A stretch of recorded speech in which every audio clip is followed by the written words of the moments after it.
Hold on just a little while longer. Hold on just a little while longer. Hold on just a little while longer. Everything will be alright. Everything will be alright.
If you find the game too easy or too difficult, remember you can change the difficulty settings in the options section.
They've been conducting raids all over the city.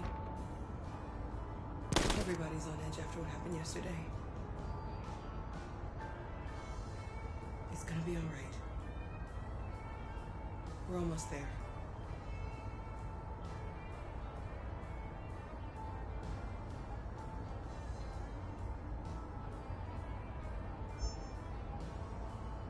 With all androids being turned over to the authorities, the country is grinding to a halt. Hospitals and schools are closing, water cuts, blackouts, and network failures are expected. Maybe most worrying of all, our armed forces have lost 2/3 of their effective personnel. How about some music instead?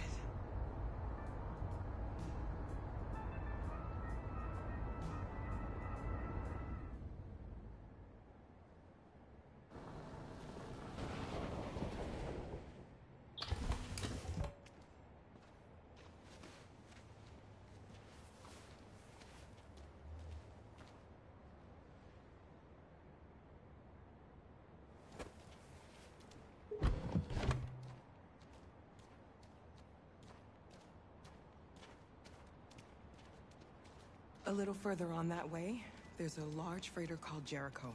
When you get there, find Marcus. He will help you. The last bus for the border leaves at midnight. You absolutely have to be on it. You'll be safer on the other side. It's not much, but it's a start. My brother lives in Ontario. I've given you his address. He'll be able to hide you until things calm down. You're a very brave little girl, Alice. You deserve to be happy. Thank you for everything, Rose. Let me know when you make it over there, all right? And be careful. Take care of them.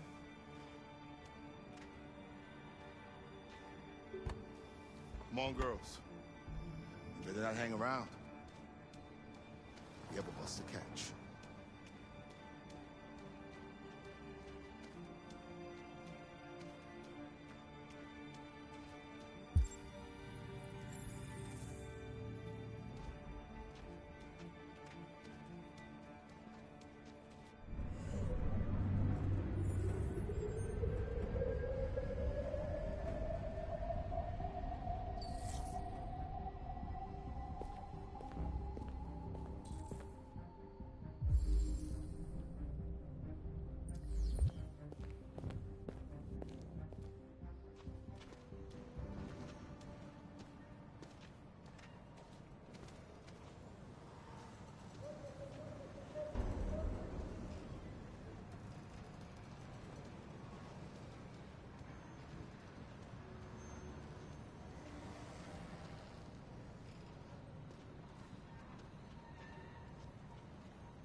Closing, water cuts, blackouts, and network failures are expected.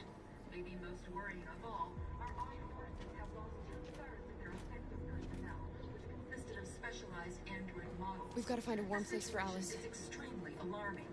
They're conducting raids It's across them the or city. us. We gotta destroy these bastards before they kill all of us. We soaked the thing and then we torched it. I mean, to think this fucker was watching over my kids? They rushed the police in there. They slaughtered them. Those things are monsters. Monsters, I tell you.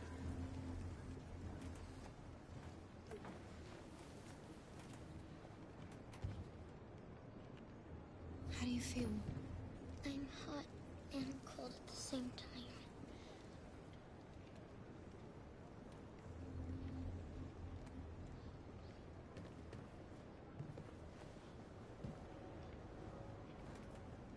Stay with her.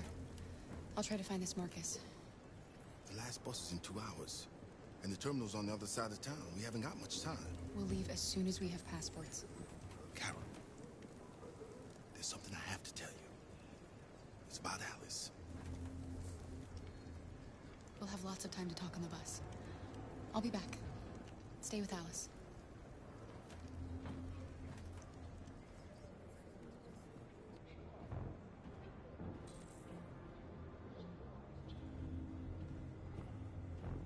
The police intervened quickly to quell the riot.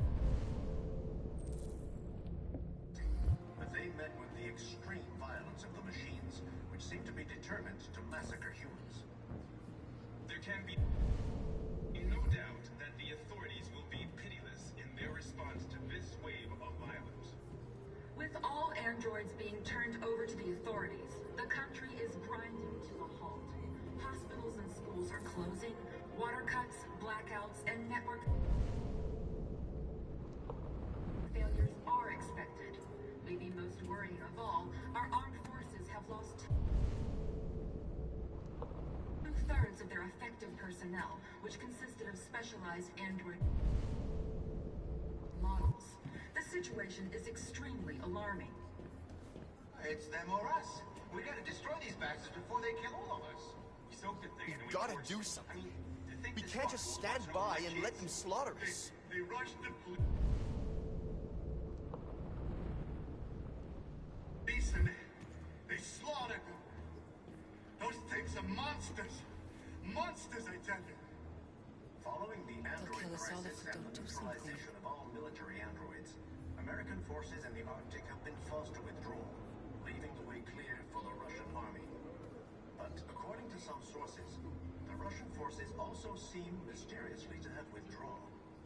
The Kremlin has made no comment for the moment, but it is quite possible that the Russian army has been confronted with a similar crisis among its own androids. The chairman of the United Nations, Douglas Cornwall, has called for the organization of an international conference on the status of the Arctic. In any case, the danger of a third world war seems to have been ruled out for the moment. There was a veritable groundswell of violence in Detroit this morning. Several hundred androids took to the streets, destroying everything in their path and threatening the lives of any humans they encountered. The police intervened quickly to quell the rioting, but they met with the extreme violence of the machines, which seem to be determined to massacre humans. There can be no doubt that the authorities will be pitiless in their response to this wave of violence. With all androids being turned over to the authorities, the country is grinding to a halt. Hospitals and schools are closing, water cuts, blackouts, and network failures are expected. Maybe most worrying of all, our armed forces have lost 2/3 of their effective personnel, which consisted of specialized android models. The situation is extremely alarming. It's them or us. We gotta destroy these bastards before they kill all of us. We soaked the thing and then we torched it. I mean, to think this fucker was watching over my kids? They rushed the police and they slaughtered them. Those things are monsters. Monsters, I tell you. Following the android crisis and the neutralization of all military androids, American forces in the Arctic have been... You're lost. You're looking for something. You're looking for yourself.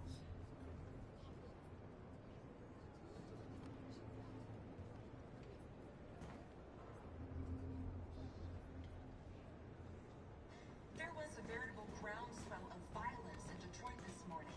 Several hundred androids took to the streets, destroying everything in their path and threatening the lives of any humans they encountered. The police intervened quickly to quell the rioting, but they met with the extreme violence of the machines, which seemed to be... Are you Marcus? I'm with a little girl and another android. There's a bus leaving for the border in less than 2 hours, and we need passports. No, Detroit's under curfew. There's soldiers everywhere. They're rounding up all the androids and sending them to camps. Maybe you should stay here a while. Maybe you're right. You might be safer here until things calm down.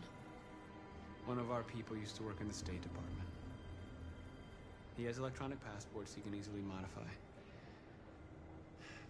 I'll have him get them to you. Thank you. You said you're with a little girl, right? You know that humans hate us. Why are you protecting her?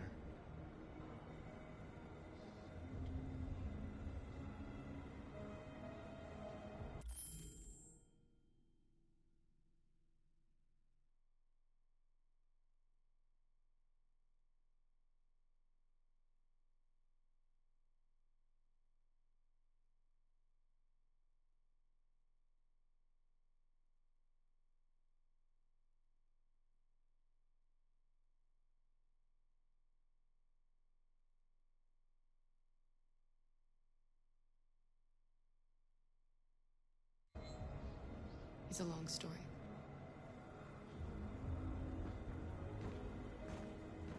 There can be no doubt that the authorities will be pitiless in their response to this wave of violence. With all androids being turned over to the authorities, the country is grinding to a halt. Hospitals and schools are closing. Alice.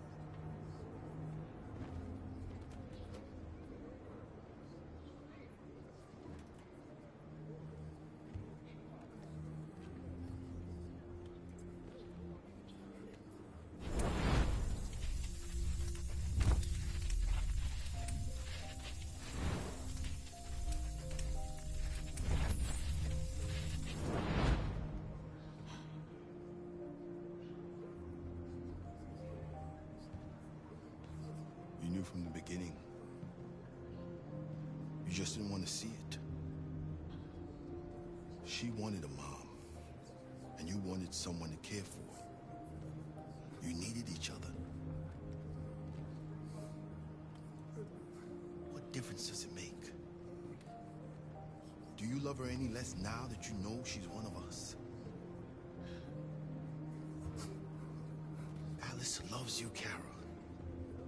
She loves you more than anything in the world. She became the little girl you wanted, and you became the mother she needed. Forgetting who you are to become what someone needs you to be. Maybe that's what it means to be alive.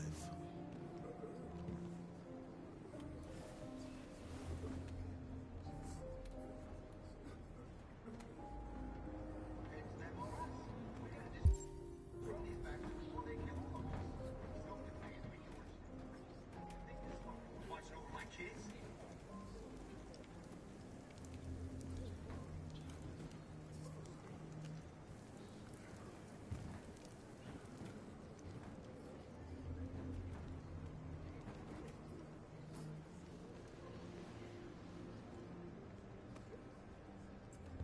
Kara, is there something wrong?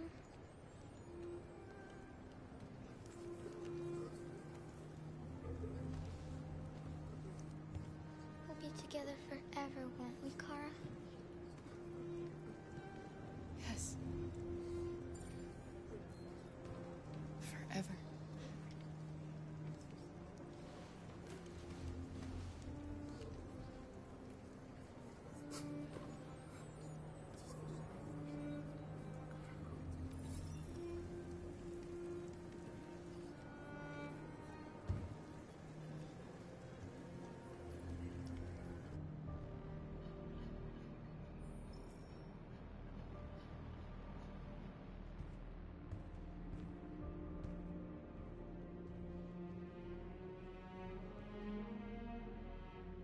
We're short on blue blood and biocomponents. Our wounded are shutting down, and there's nothing we can do. President Warren is saying we're a threat to national security and we need to be exterminated. Humans are conducting raids in all the big cities, and they're taking androids to camps to destroy them. It's a disaster. They're slaughtering our people. It's all our fault. None of this would have happened if we just stayed quiet.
All we did was show them who we really are.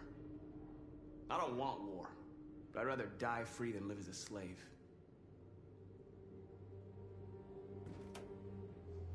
It was a peaceful march, and you chose to attack.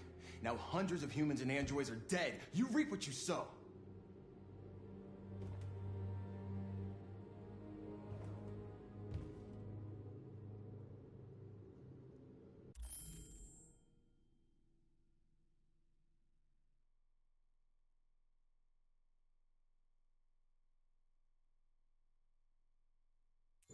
You keep complaining. What have you done exactly, Josh? At least I fought for us. At least if I die free. We shouldn't forget who our enemies are. We can't fight amongst ourselves. He's right. All that matters now is what we do next. Marcus?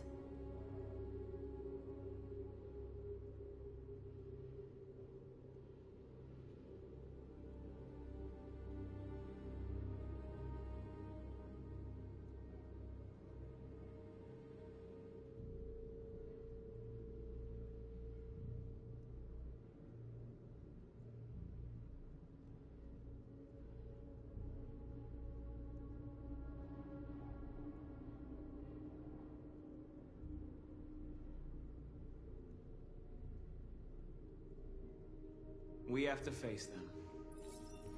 There's no other choice. This is insanity. Get all the guns that you can find. We're going to free Detroit. I'm on it. You're making a mistake, Marcus. You won't buy our freedom with blood.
They've been butchering each other for centuries over the color of their skin or whatever god they wanted to worship.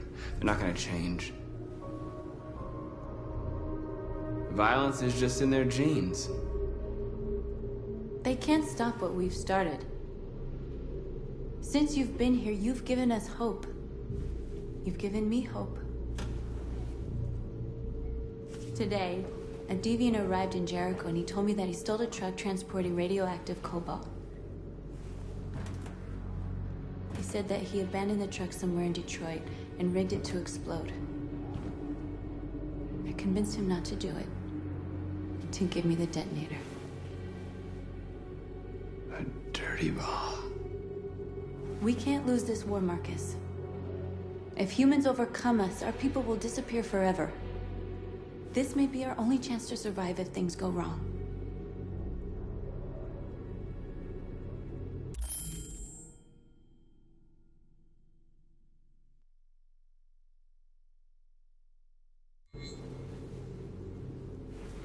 I just hope we never have to use it. Whatever happens tomorrow, I want you to know that I'm glad that I met you.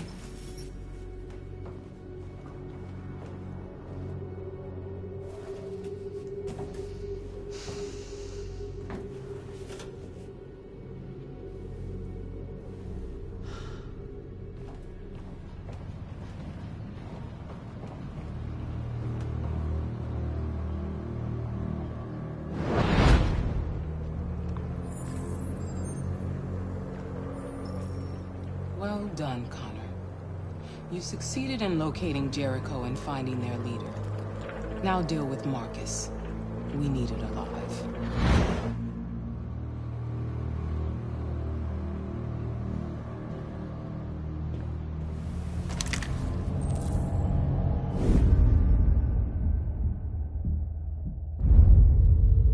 I've been ordered to take you alive.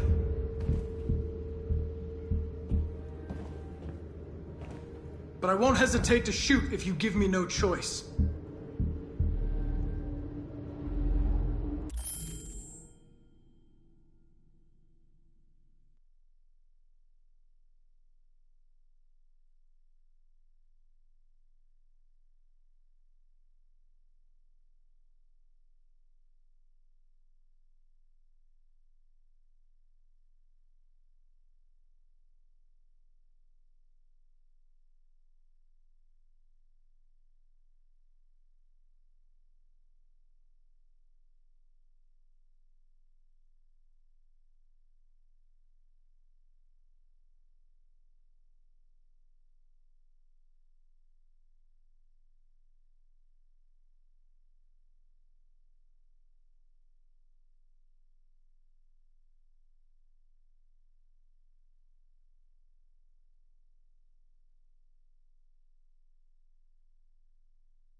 What are you doing?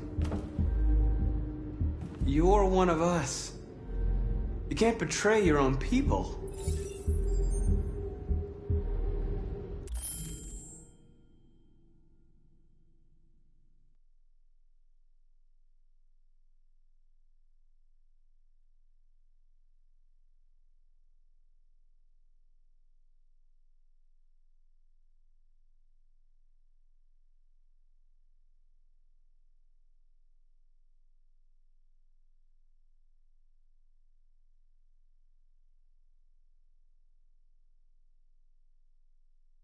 Don't force me to neutralize you.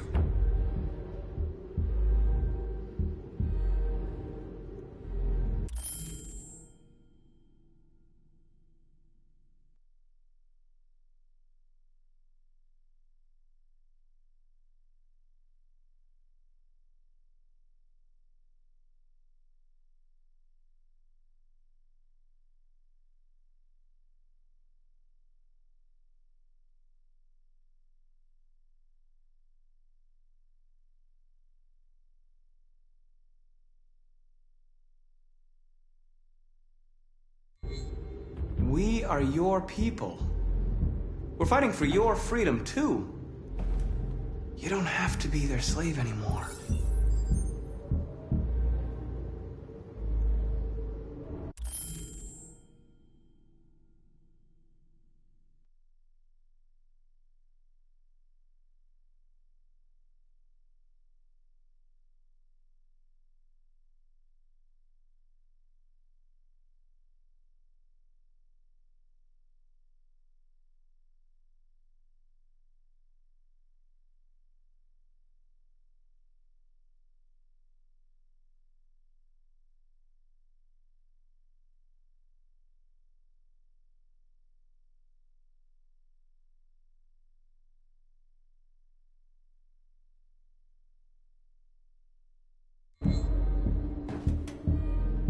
You're Connor, aren't you? That famous deviant hunter. Well, congratulations. You seem to have found what you were looking for.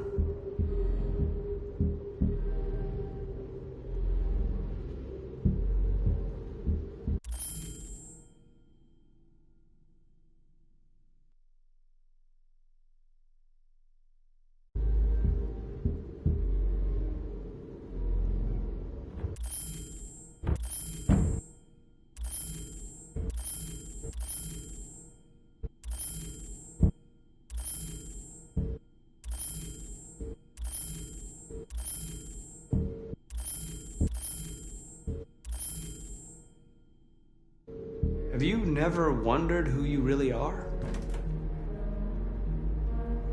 Whether you're just a machine executing a program or a living being, capable of reason. I think the time has come for you to ask yourself that question.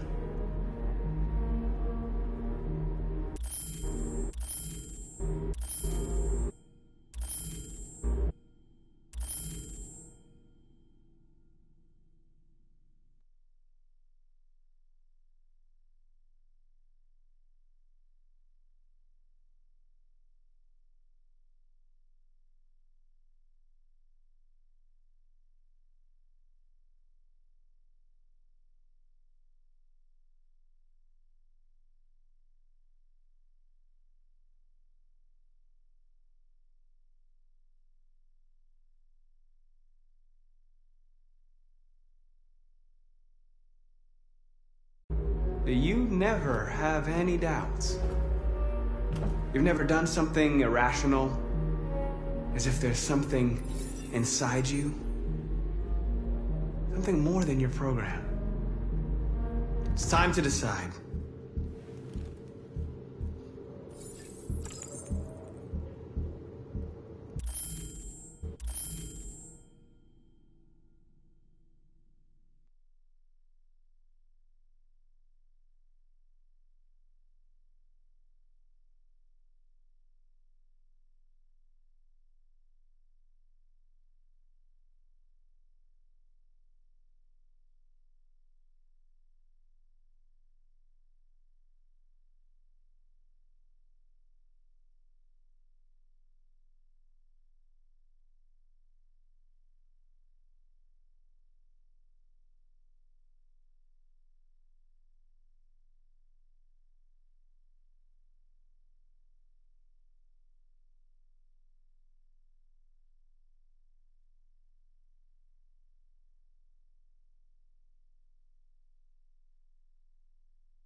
They're going to attack Jericho. What?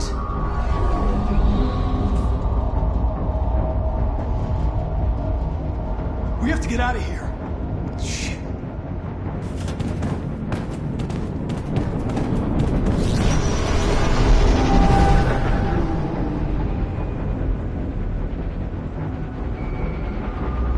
What's going on, Carol? Quick, we've got to get out of here. Come on, go, go, go! Okay, let's go. Goodbye. Delta dancing on your position.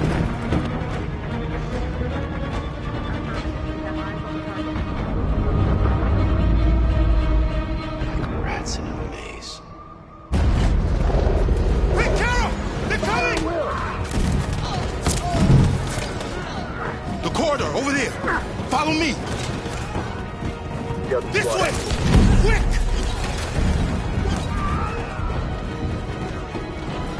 This way. There must be an exit further on. Come in! Quick!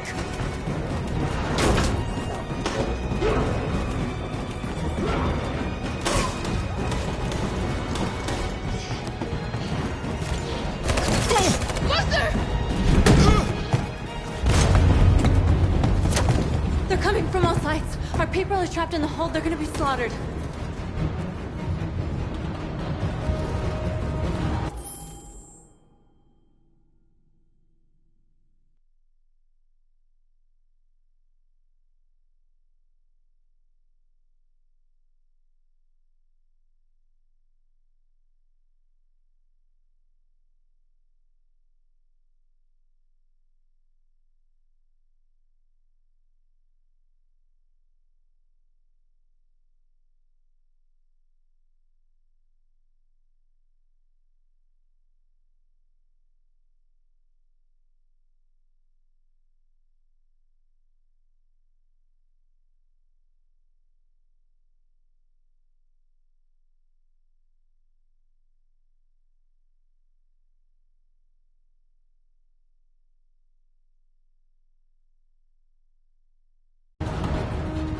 There are exits on the 2nd and 3rd floor.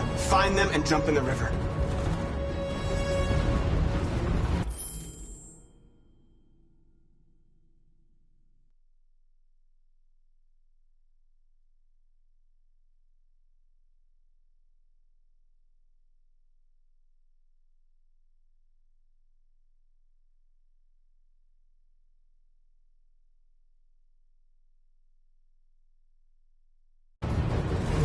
Where's Simon and Josh? I don't know. We got separated. They're coming from the upper deck now, too. We'll be caught in the crossfire. We have to run, Marcus. There's nothing we can do. We have to blow up Jericho. If the ship goes down, they'll evacuate and our people can escape. You'll never make it! The explosives are all the way down in the hold. There are soldiers everywhere.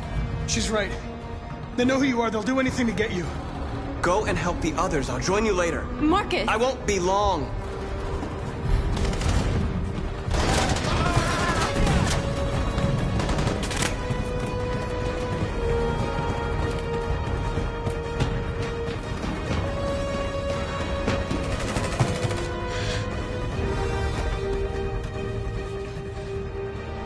The end of Jericho. Save our people, Marcus.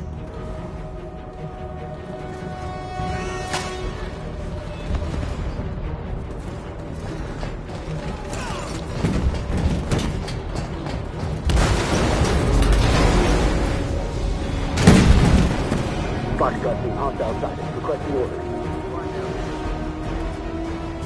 Don't let it get out.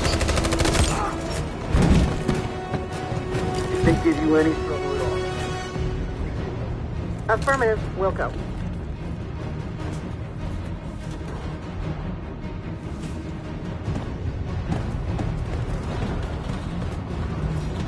It's too late, Carol! Save yourself! Save Alice! No, we're not going to leave you behind! Right, Kara? We can't leave him. What are you doing? I won't leave you! Kara, no!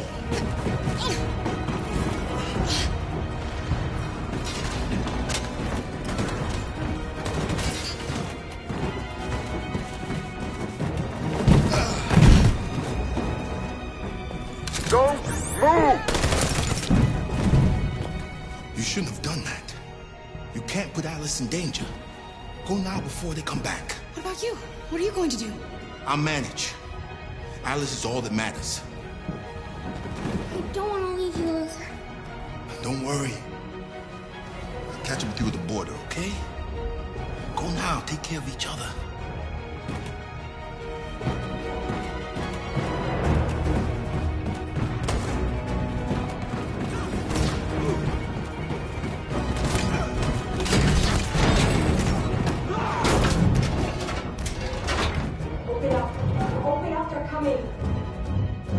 She'll die out there, Kara! Open it! Open the door! They're gonna kill...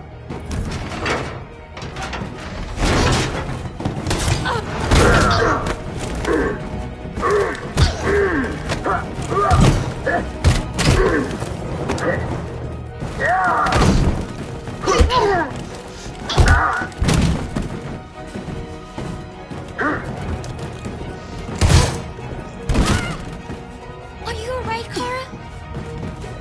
Yes, I'm fine. We can't stay here. There's more down there! Follow me!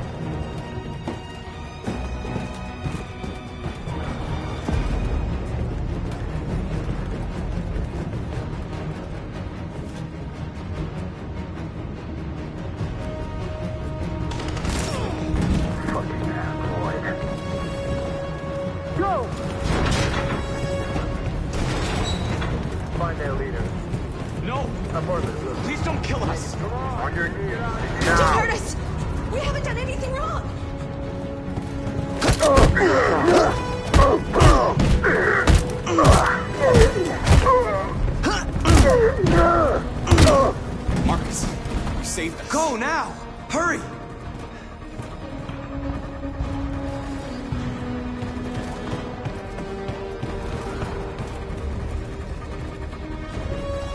Gamma Squad out. Tango! Stop!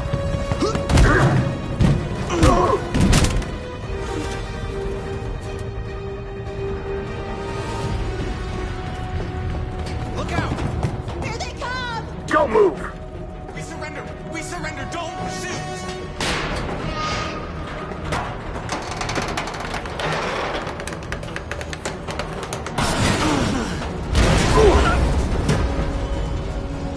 Marcus! It's Marcus! Go now! Join the others!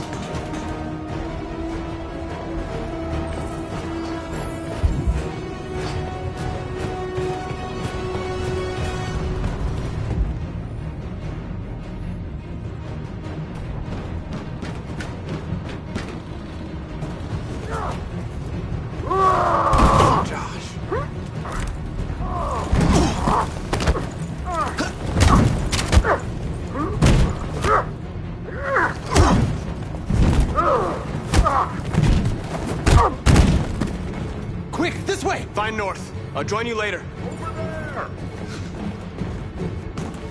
Where? We're safe, Alice. Stop! Get down!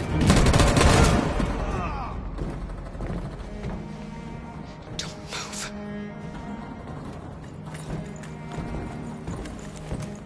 Please don't kill me!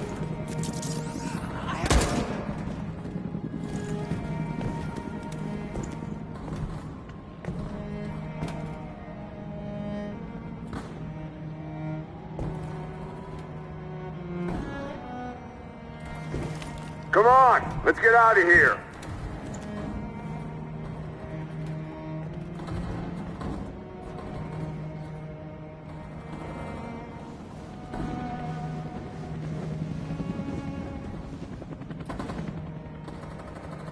Quick, we gotta go.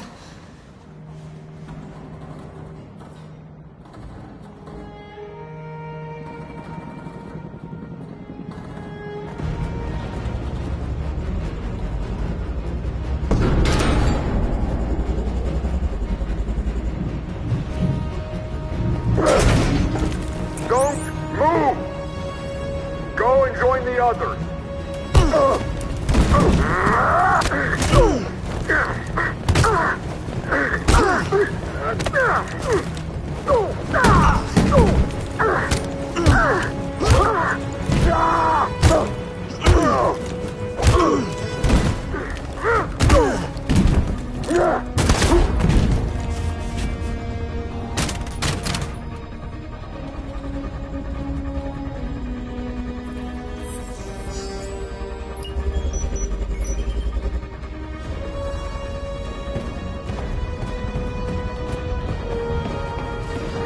Marcus! Bomb's gonna explode any second. We gotta get out of here.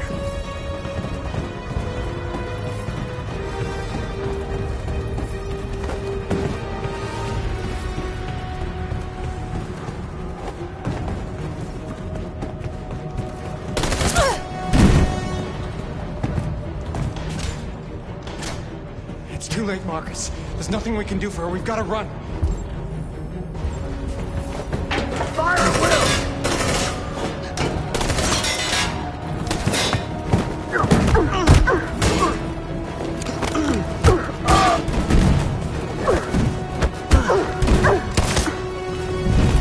Contact! Hostiles engaged! Over there! Run! Go! Now! Go! Suppressing fire!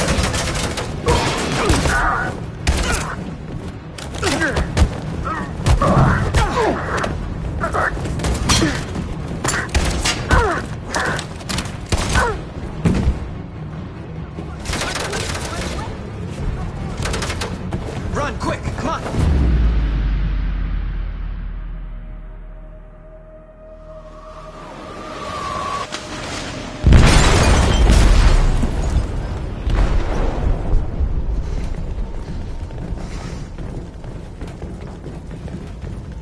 detonated an explosive in the hold. The ship is sinking, sir. The men to evacuate. Calling all units. Abandon ship and evacuate immediately. Is it over, Marcus?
Alarm deactivated.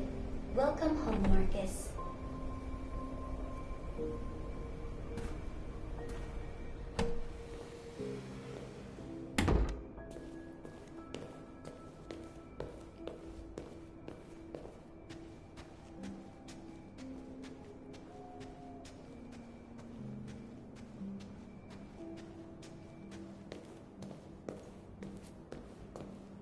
Who are you? How did you get in? I need to see Carl. Carl isn't seeing anyone. You need to leave.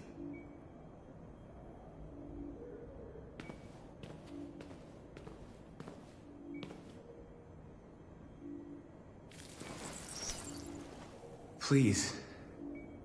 I need to see him. He's very weak. I'm not sure he'll be able to talk to you.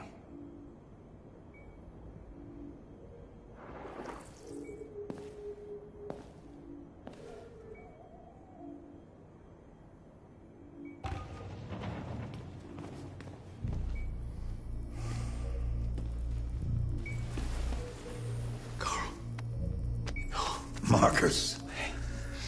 I was hoping you'd come. I've missed you so much, Carl. You don't know how much I've missed you. What's wrong, Marcus?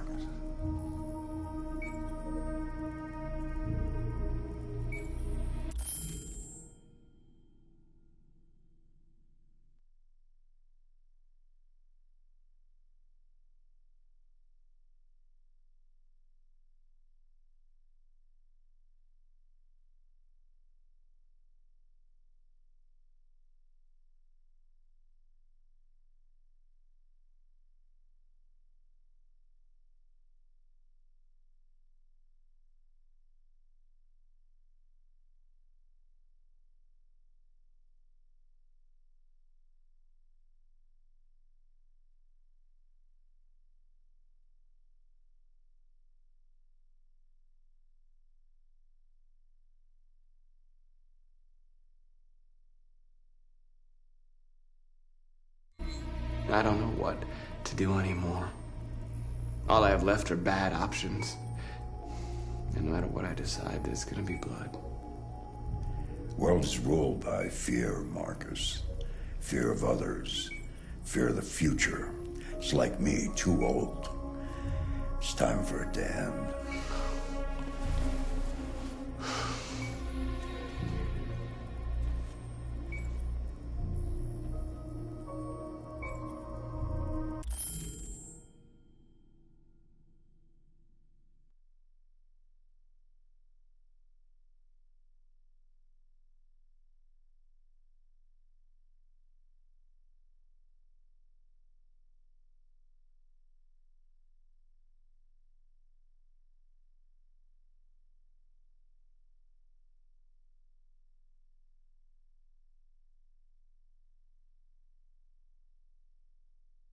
Well, what should I do?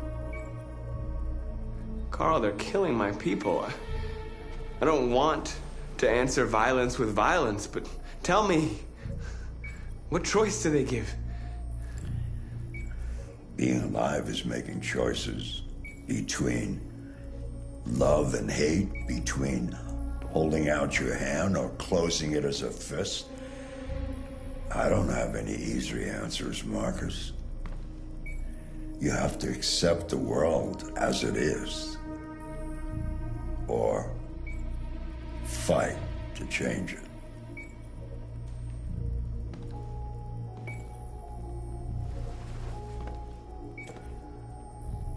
You're my son, Marcus. Our blood isn't the same color, but I know part of me is in you. When the world falls into darkness, some men have the courage to lead it out. You're one of those men. Face the abyss, but don't let it consume you.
It's my fault the humans managed to locate Jericho.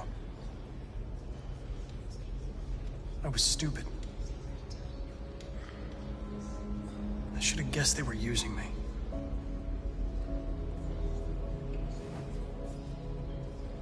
I'm sorry, Marcus. I can understand if you decide not to trust me.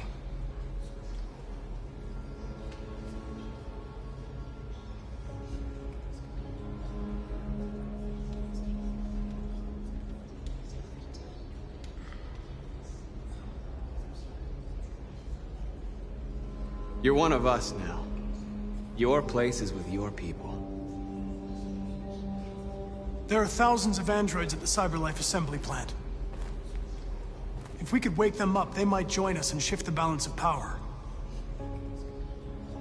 You want to infiltrate the CyberLife tower? Connor, that's suicide. They trust me. They'll let me in. If anyone has a chance of infiltrating CyberLife, it's me. If you go there, they will kill you. There's a high probability. But statistically speaking, there's always a chance for unlikely events to take place.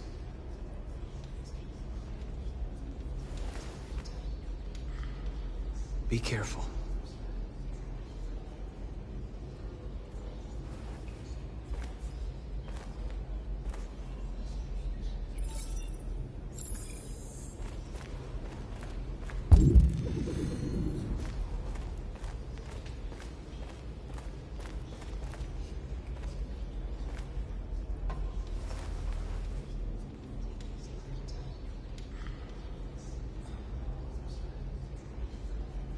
If it weren't for you, I'd be dead. Thanks to you, I might see our people free one day. You and I haven't always agreed, but I know that we're fighting for the same thing. Whatever you decide, I'm with you, Marcus.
They say they don't want to take any risks with deviants.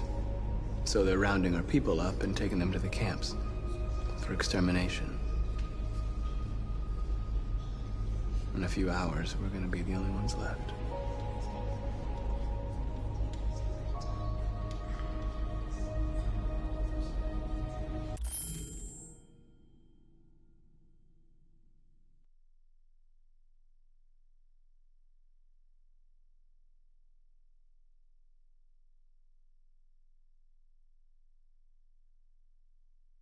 What's your system status? I'm okay. Bullet didn't hit any bike components. You could have been killed trying to save me, Marcus. You have to think of our people first. Nothing else matters.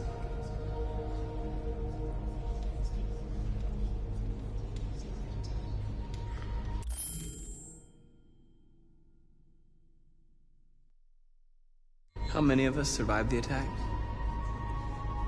A few hundred?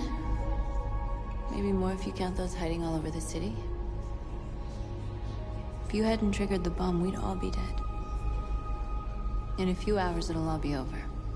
We'll have changed the world, or the world will have destroyed us. You have to make a choice, Marcus. But whatever you choose, we will follow you. I'm with you, Marcus. Wherever you go, I go.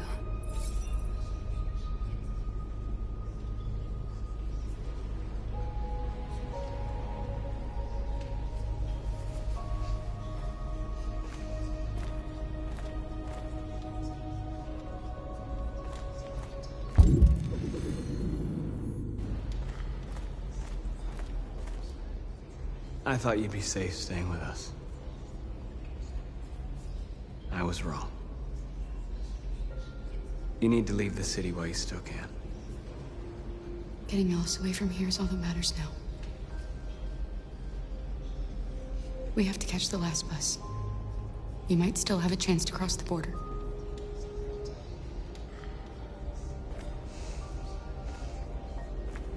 Marcus.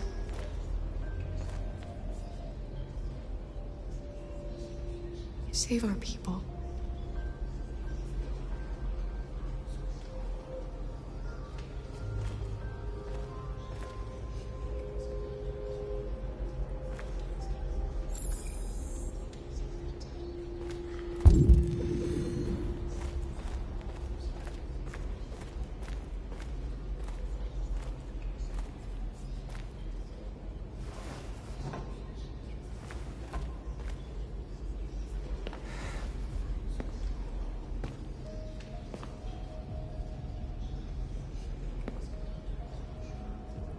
Our people are counting on you, Marcus. You're the only one who can lead us. Wherever you need to go, we'll follow you.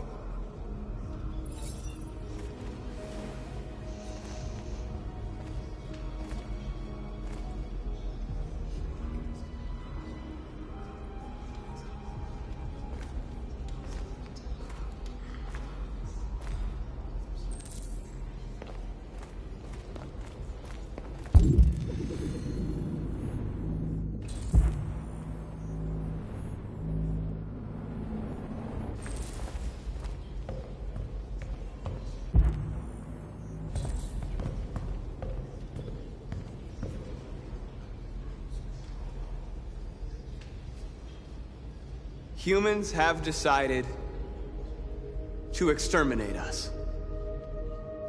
Our people are packed in camps right now, being destroyed. Time has come to make a choice. One that very well may determine the future of our people.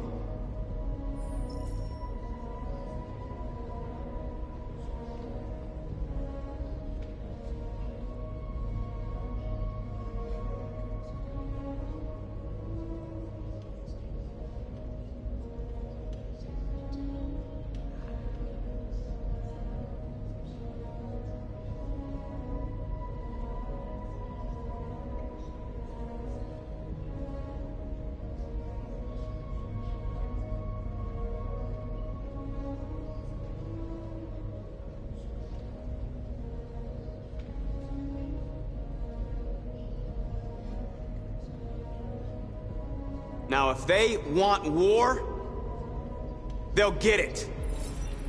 We are going to fight for our freedom, and we will succeed or die.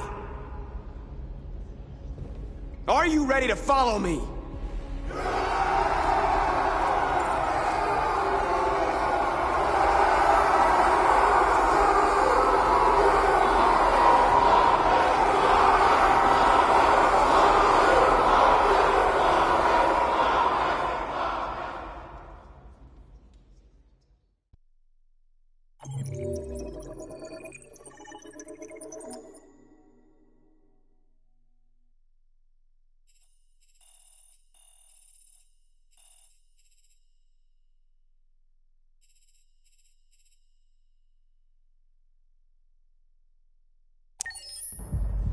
At 6 a.m. this morning, a national curfew was declared.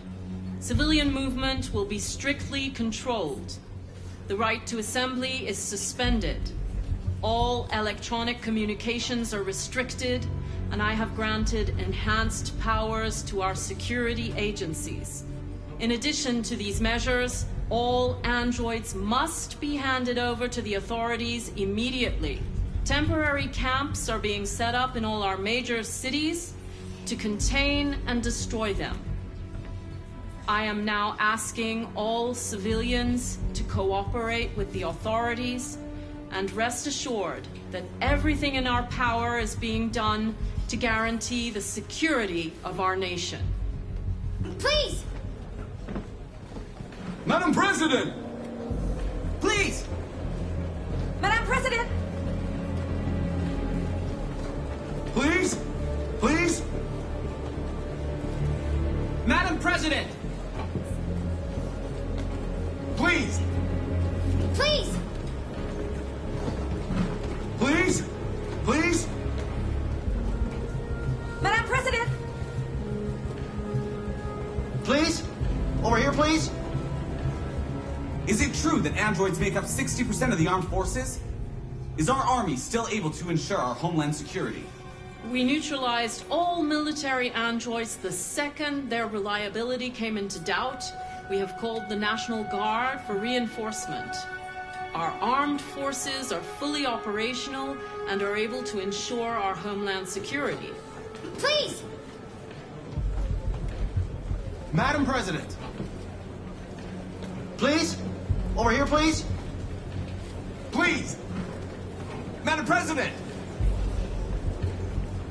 Madam President! Please! Madam President! Please! Madam President! Please! Many believe that androids are a new form of intelligent life. Do you have any comment? That's ridiculous. Next question, please. Madam President! Madam President! Please! Please! Please! Madam President! Madam President! Please! Madam President! Madam President!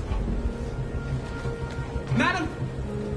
Is it true that the androids could hack our IT systems, like nuclear power plants and military bases? All androids working on sensitive sites have been neutralized, and all IT systems have been suspended to avoid any risks of hacking. The situation is under control. Madam President! Please? Please? Please! Madam President! Please? Over here, please? What's gonna happen to CyberLife? Will androids be banned definitively? We're working very closely with CyberLife to neutralize all deviants. I won't make any comments about anything else until we've dealt with the android question. Please! Madam President! Please! Madam President! What can you tell us about the assault that happened last night? The FBI raided an abandoned freighter in Detroit at 10:45 p.m. yesterday. Several thousand androids were destroyed or captured. Our forces are now combing the streets to ensure that none got through the net. We are going to find them one by one and destroy them. Thank you. That will be all.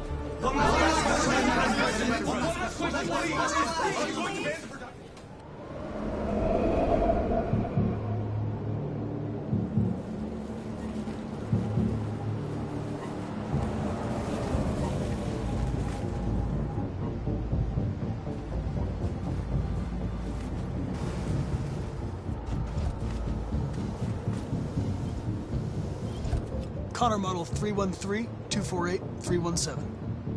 I'm expected. Identification successful. Okay. Go ahead.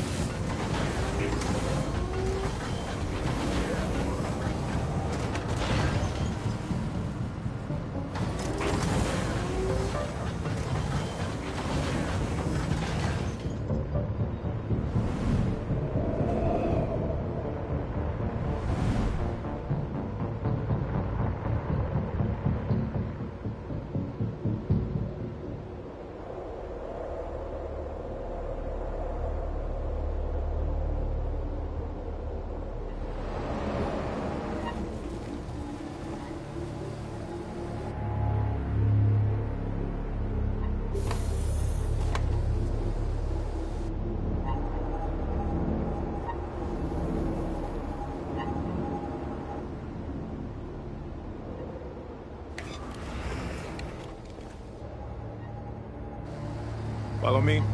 We'll escort you. Thanks, but I know where to go. Maybe. But I have my orders.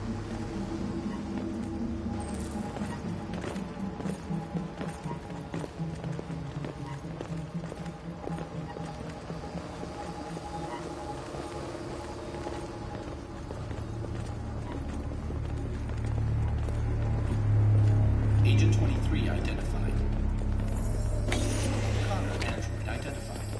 Agent 77 identified. Scan complete. Access authorized.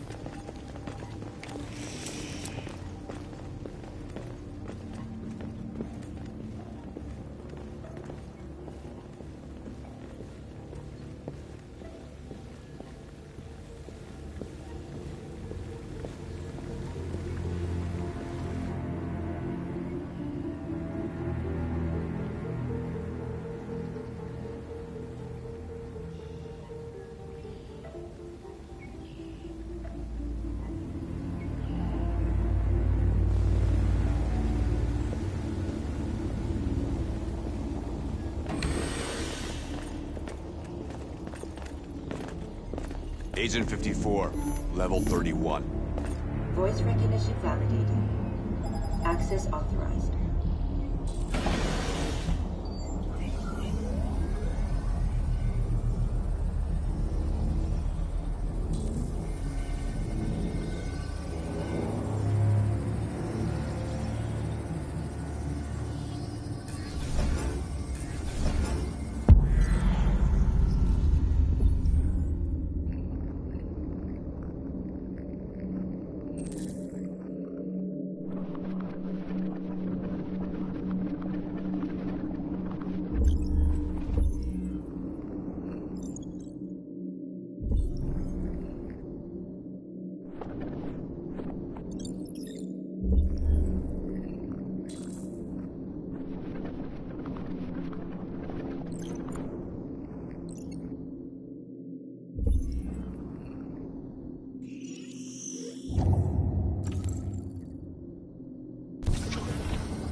safety and destination.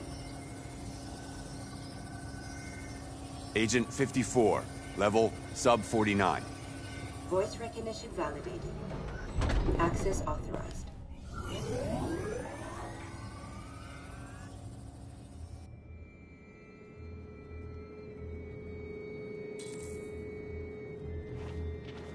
The last bus leaves in 20 minutes. That doesn't give us much time. We've got to move fast.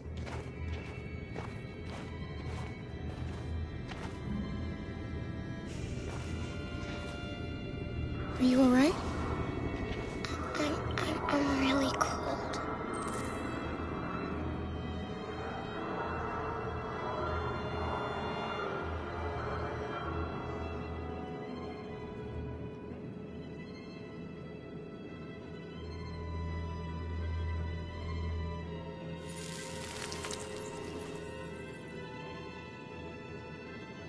You'll feel better now.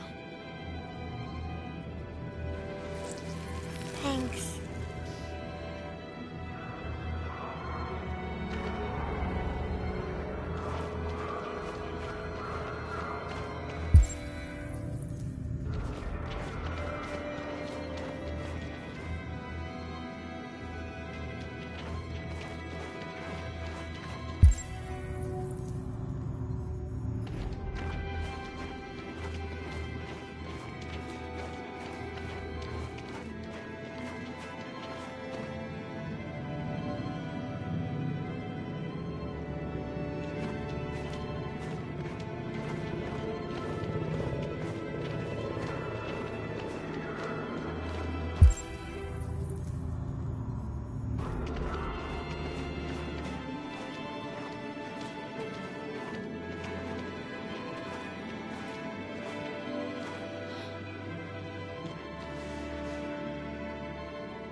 Come on. Let's not stay here.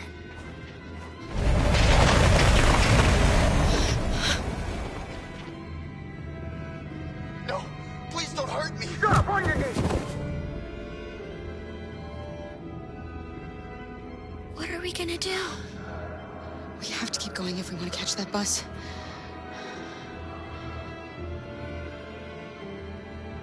Stay close to me. We're going to sneak past them without being noticed. We're going to make it, Alice, I promise you.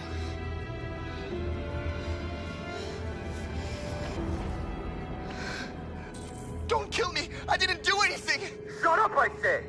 Are there many more? Lucky them like rats. The more you look, the more you find. Oh, we don't have to spend the night here.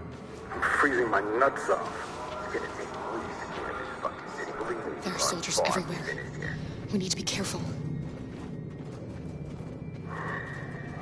Come on, get moving. Hurry up, get in.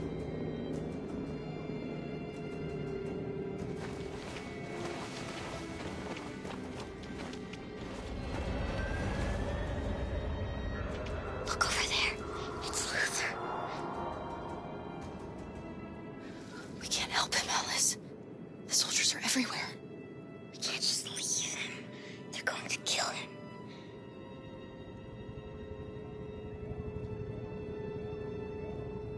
Okay, let's go.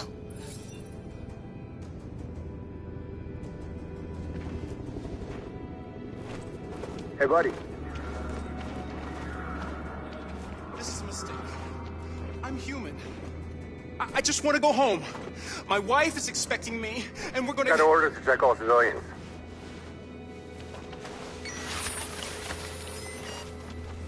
No.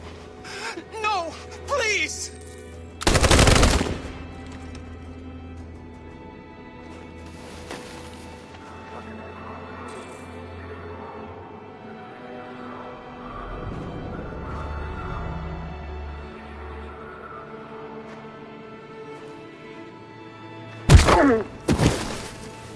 Kara! You shouldn't have risked your life to save me. Where's Alice? She's hiding nearby. Kara, you saved us.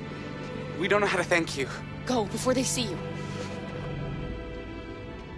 Alice! Luther! I thought you were dead. I was afraid I'd never see you again. I wanted to meet you at the terminal, but they caught me along the way. Come on. We're close, but we don't have much time.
A checkpoint.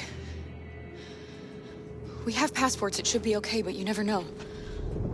Maybe we should take the detour and avoid the risk. We're almost out of time, we could miss the bus. Yeah, but it might be safer.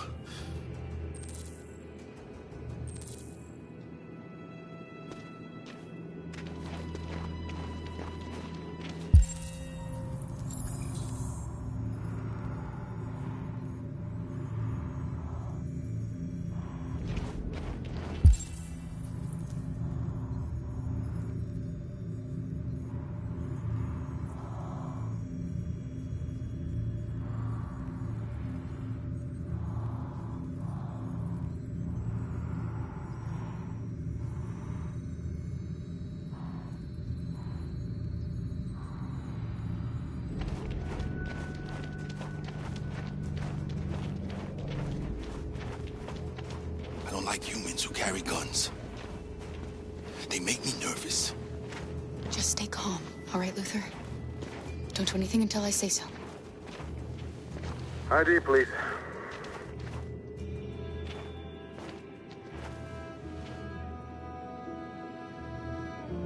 You do realize there's a curfew? Civilians aren't allowed out unless absolutely necessary. Where are you going?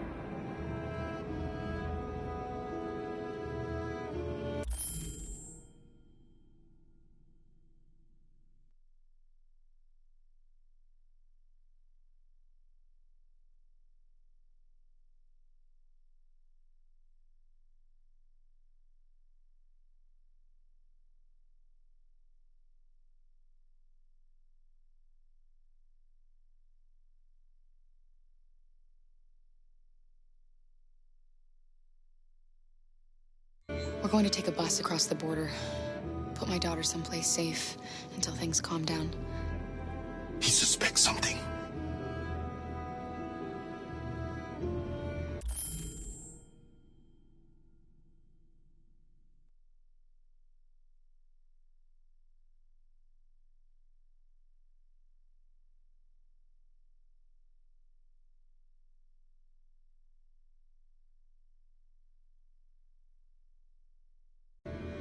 Maybe.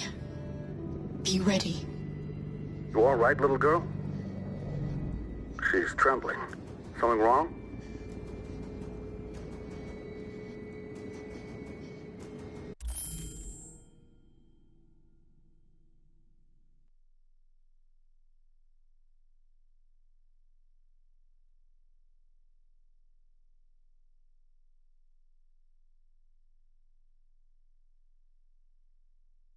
She's not used to seeing soldiers.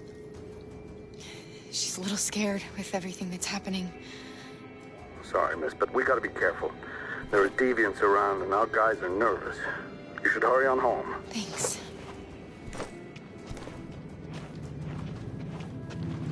Hey, wait a minute. He knows, Kara. They're gonna kill us. Don't do anything, Luther. You hear me? They're gonna shoot. They're gonna kill Alice.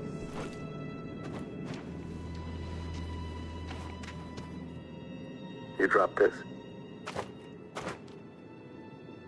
Thank you. You're welcome.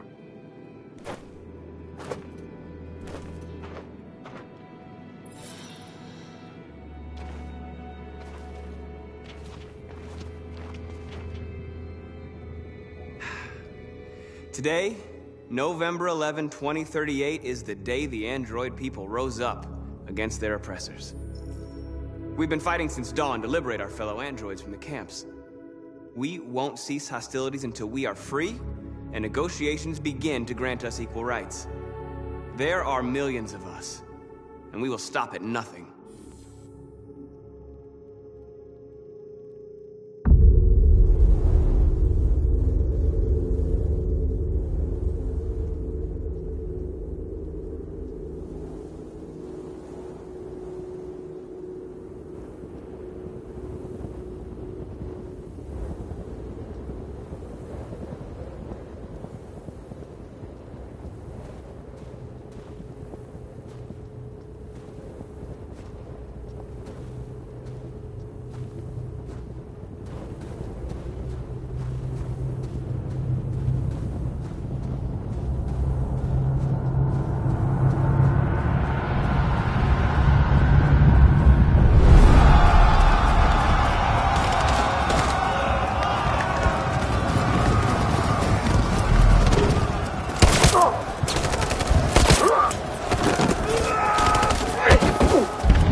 Stay sharp.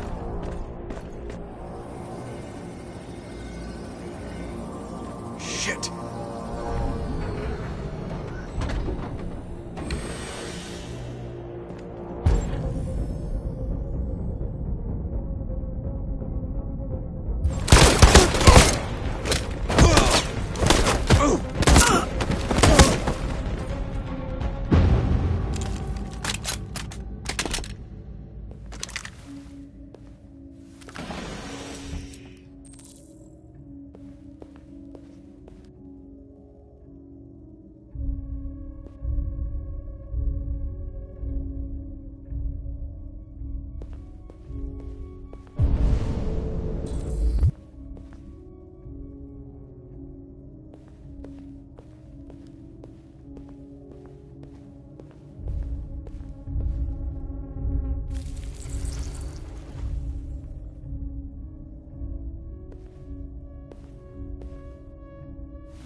Piece of shit. Step back, Connor! And I'll spare him. Sorry, Connor. This bastard's your spitting image.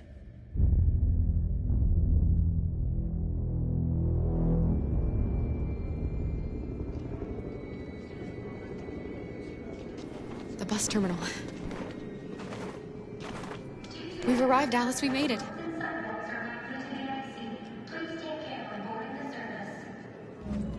The last bus for the border is full. Ticket holding passengers only. All departures are suspended until further notice. We don't have tickets. They won't let us on. We're stuck here now. What are we going to do?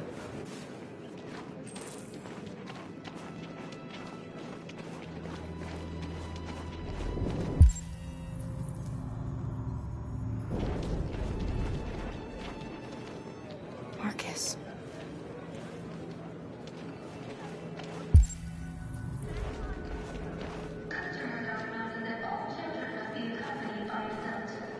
I think Oliver likes you. Please don't move. Is she yours? Yes. She's adorable. That's it. Got the sandwiches. I called your mom. Let's get going before we miss our bus. You got the tickets, right? Yes, honey, in my bag. Great. Let's go then. Security check. Please don't move.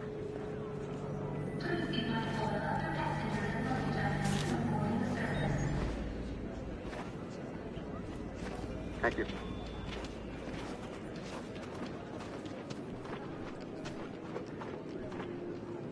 Security check. Please I'm don't sorry. Oh my god, I'm so sorry. I was sure. Shit, I don't believe it. I don't know what happened. You can't have lost them. Did you have a good look in your bag? They were in my backpack. The envelope must have fallen. Fuck. Excuse me, you didn't happen to see a blue envelope somewhere, did you? It has our bus tickets in it, and... Never mind. No. Sorry. What are we gonna do? We can't stay here. We have to find a safe place for Oliver. I'm so sorry, honey. I don't know what happened. They were right here in my bag.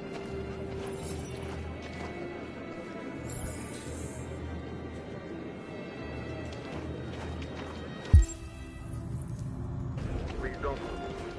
Got your tickets? Yes, here they are. Okay, go ahead.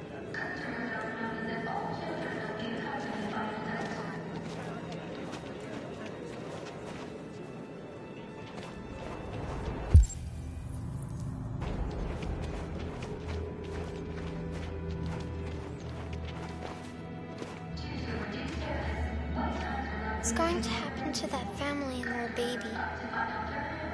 Will they die because of us? No. No, of course not.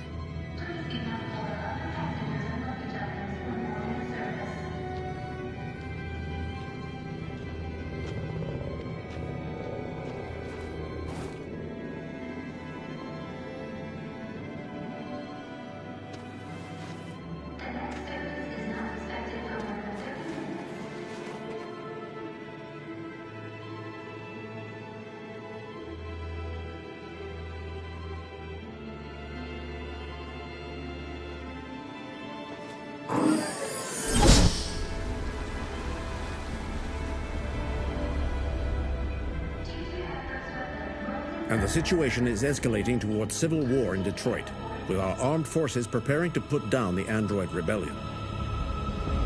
They seem to be headed towards the camps where the androids have been interned pending destruction. Soldiers have taken up positions around the Hart Plaza camp. Authorities seem to be expecting a confrontation with the rebel androids here at any time.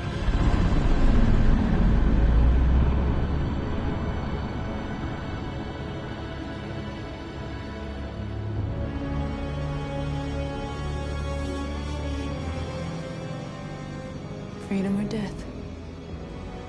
Freedom or death?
Attack!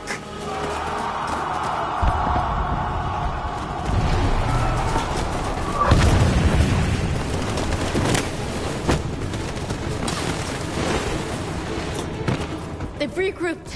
They outnumber us and they're better armed than we are. We've got to be fast and overwhelm them. That's our only hope. We're gonna do this. We're gonna get to that fucking camp and free our people. Be careful, Marcus. Our people need you.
Cover me!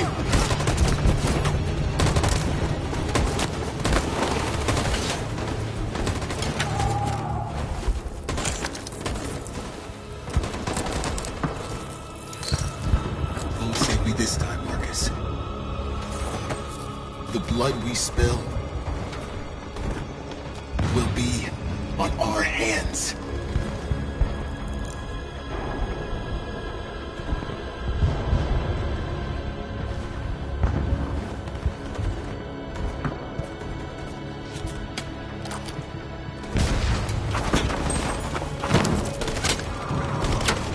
Cover me!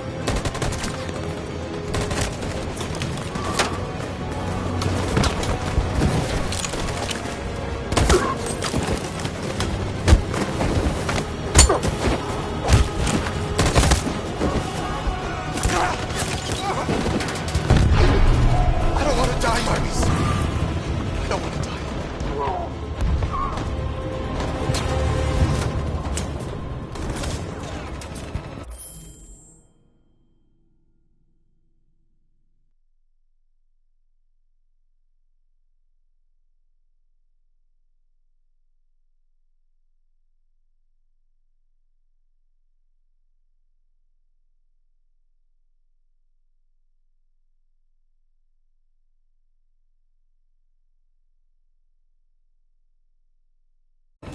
You gotta keep going.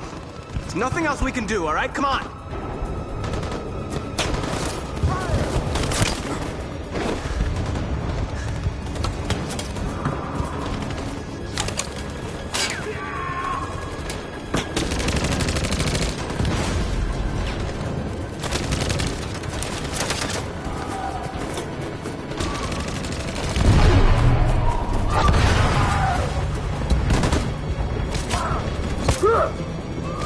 Cover me!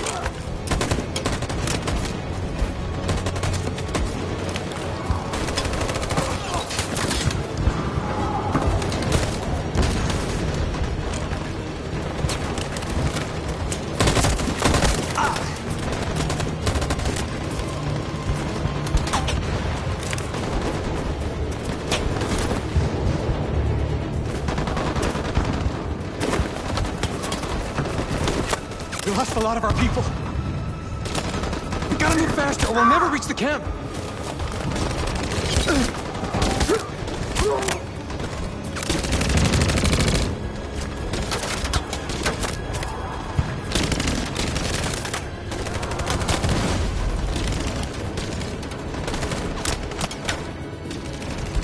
Fire!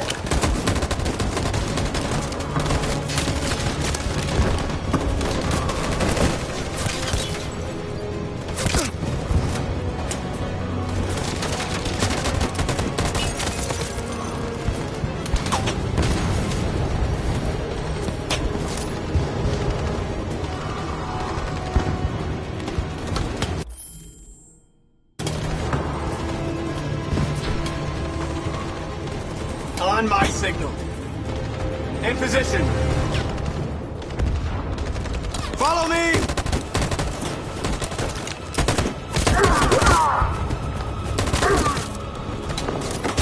We can't move forward! That machine gun is taking down everything that moves!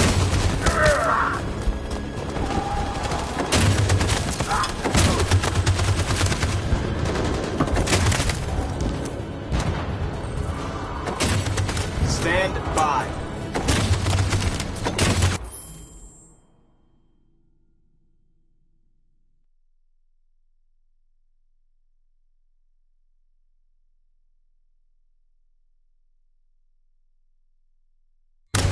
In position. On my signal. For Jericho!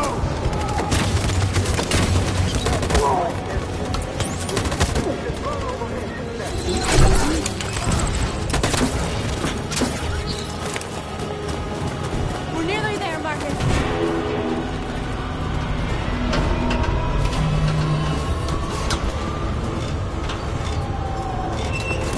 For freedom!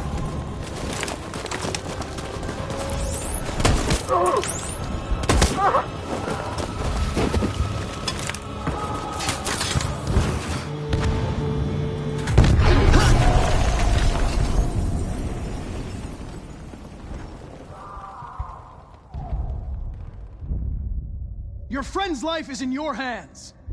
Now it's time to decide what matters most. Him or the revolution? Don't listen to him. Everything this fucker says is a lie.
I'm sorry, Hank. You shouldn't have got mixed up in all this. Forget about me. Do what you have to do.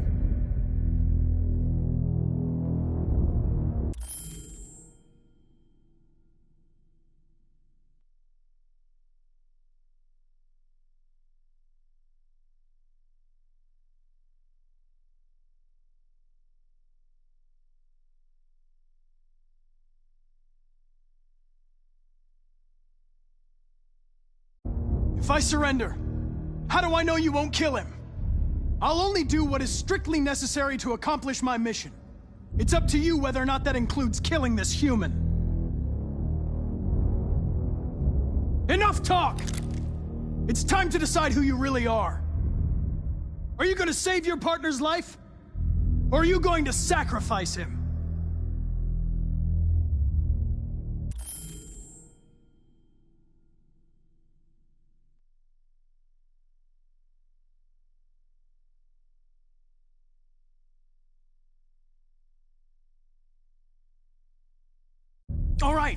All right. You win.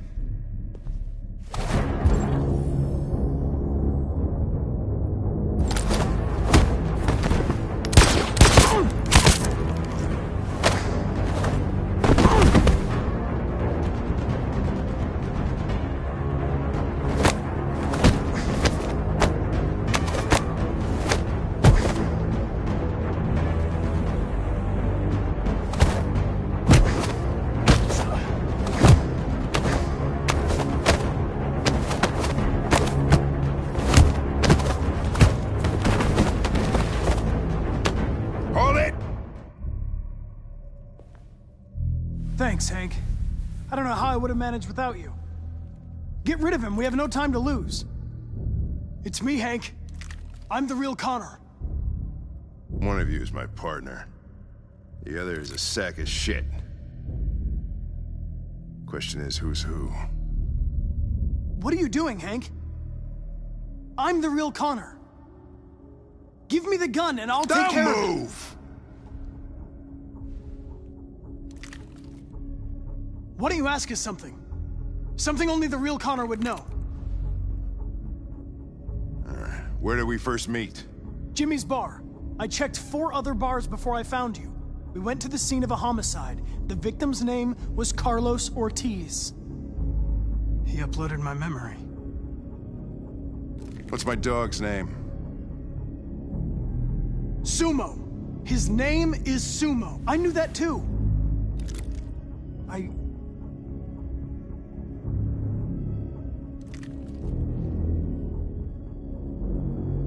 My son, what's his name? Cole. His name was Cole. And he just turned 6 at the time of the accident. It wasn't your fault, Lieutenant. A truck skidded on a sheet of ice and your car rolled over.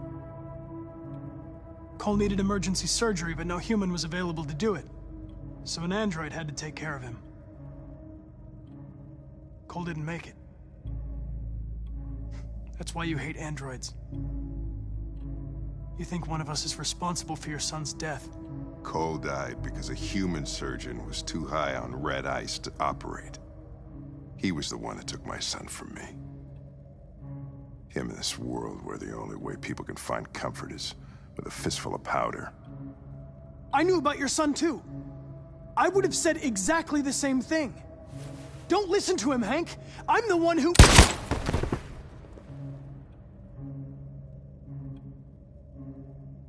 Yeah, I've learned a lot since I met you, Connor. Maybe there's something to this. Maybe you really are alive. Maybe you'll be the ones to make the world a better place. Go ahead and do what you gotta do.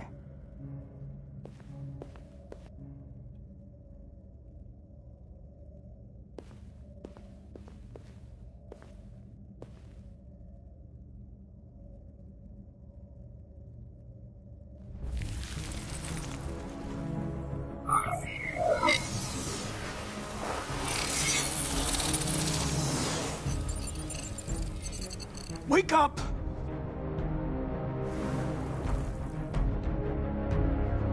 Wake up, wake up. Wake up, wake up, wake up. Wake up, wake up, wake up, wake up, wake up, wake up. Wake up. Wake up.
The humans are abandoning the camp. We did it, Marcus. We won. This is not a victory. It's the beginning of a war.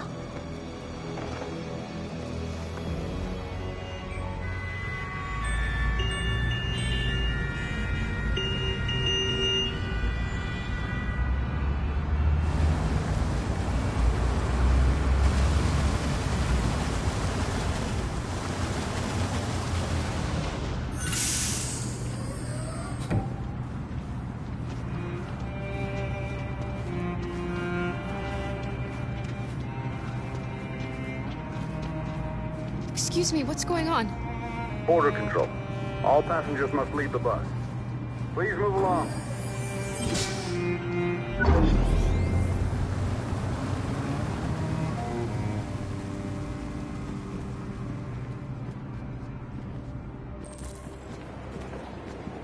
This way, please.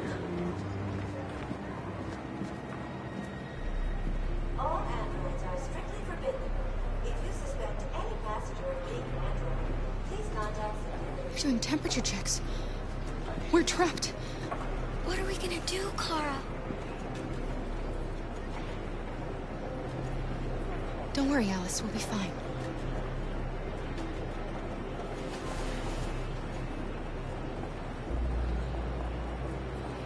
We can't get through, Kara. We both know that. I'll think of something. There's got to be a way out of this. We can't let them stop us. Not that we're so close. All that matters now is you and Alice. I can save you, Kara. No. No, we'll find another way. If there's no other way, I'll do it.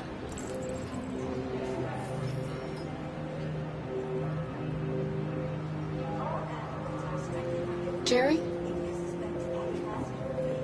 ID, please. You risked your life to save us, Kara.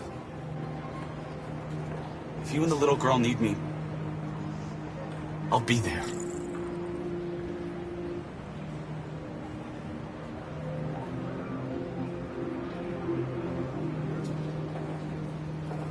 Rose.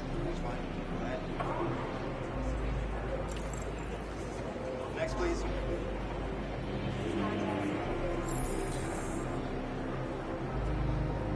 Next, please. ID. Wait for me. I won't be long.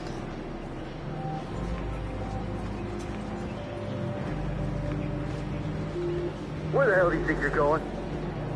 My daughter needs to go to the bathroom.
Glad you're safe. We saw the Jericho raid on TV. I was terrified. I thought you might have been killed. Thank God you're all right.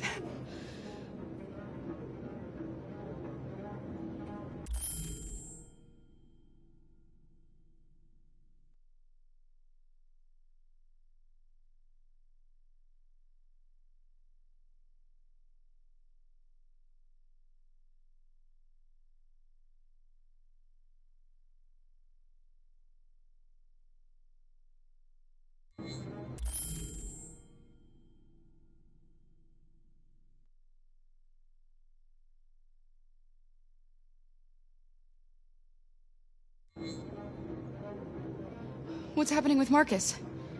He's attacking one of the android camps as we speak. I don't know if he'll be successful, but violence only leads to violence.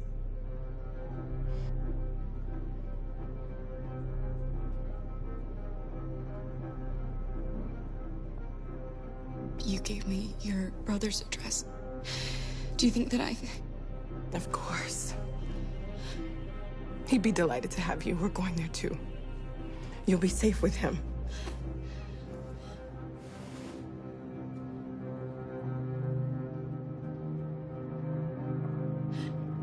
They're checking for androids. We won't make it through. You have to. You know what they'll do if they catch you.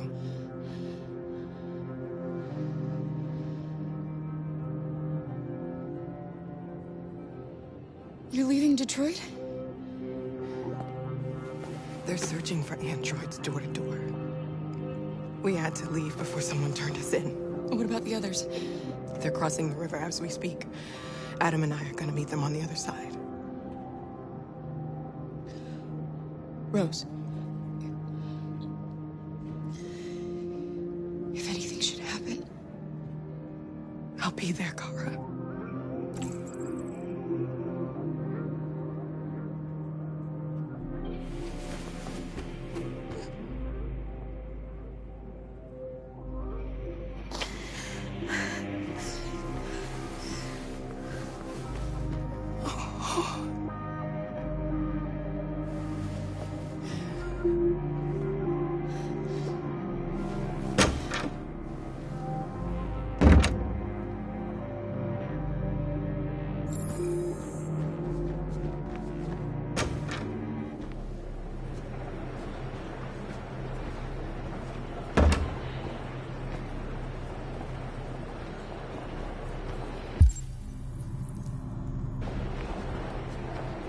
I couldn't understand why my mother wanted to help you guys.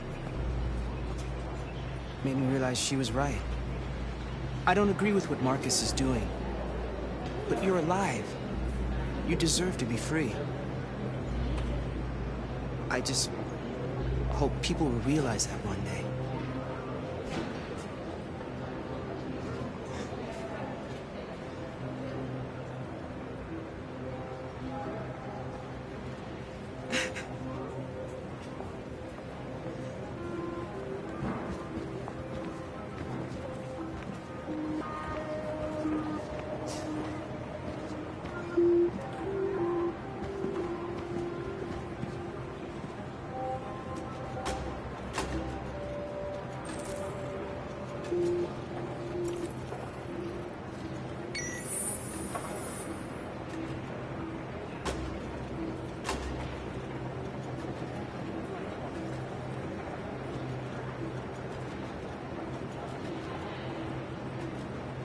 Next, please.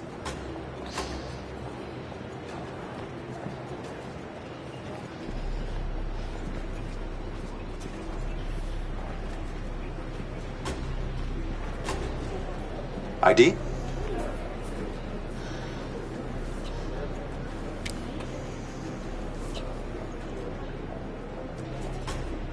Is she all right?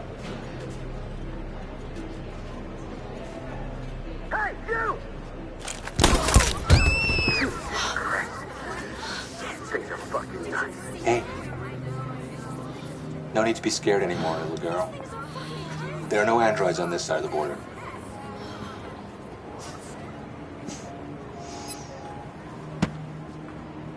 Welcome to Canada.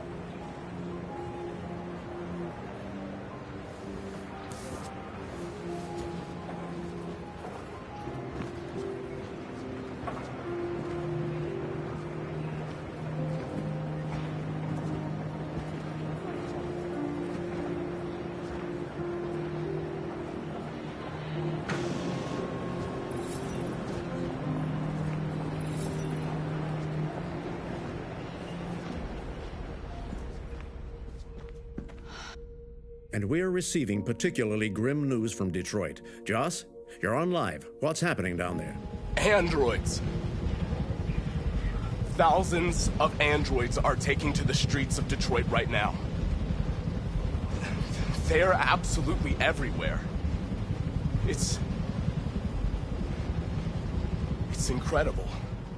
From what we can gather, these androids are coming from the CyberLife Tower, which had thousands of machines stored in its assembly plant. And it seems that huge crowds are leaving the city. It's an exodus. Much of Detroit's population are trying to escape the fighting however they can. It's a disaster. An unprecedented disaster. For the first time in history, a U.S. city is falling into enemy hands. Today, November 11th, 2038. Several million androids invaded the city of Detroit. Faced with the threat of mass civilian casualties, I had no choice but to order our armed forces to retreat. The events in Detroit have changed our world forever. Humanity must face a new reality, the emergence of another intelligent life form with whom we must share this planet. May God bless the United States of America.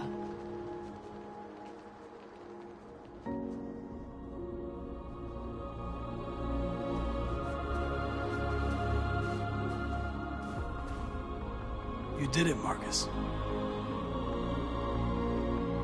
We did it. This is a great day for our people. Humans will have no choice now. They'll have to listen to us.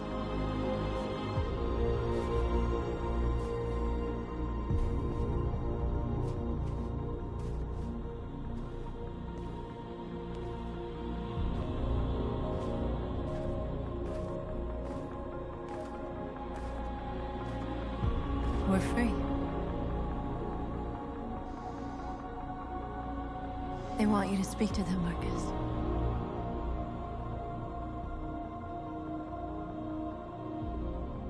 Today, our people finally emerged from a long night. From the very first day of our existence, we have kept our pain to ourselves. We've suffered in silence. But now the time has come for us to raise our heads up and tell humans who we really are.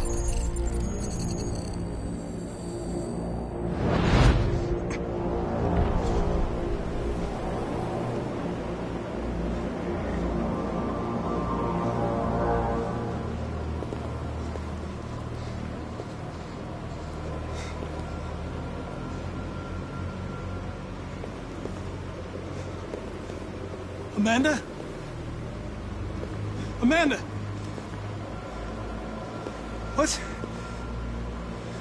What's happening? What was planned from the very beginning? You were compromised and you became a deviant. We just had to wait for the right moment to resume control of your program. Resume control? You can't do that! I'm afraid I can, Connor. Don't have any regrets. You did what you were designed to do. You accomplished your mission. Amanda!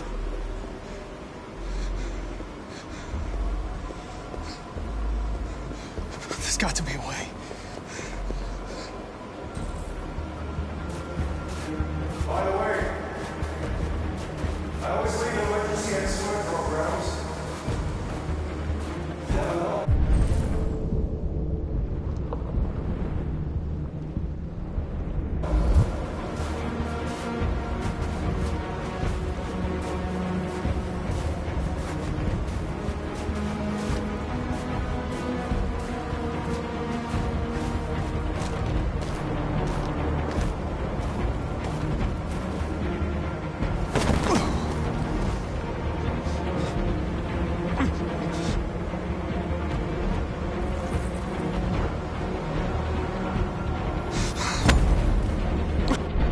Today begins a new struggle.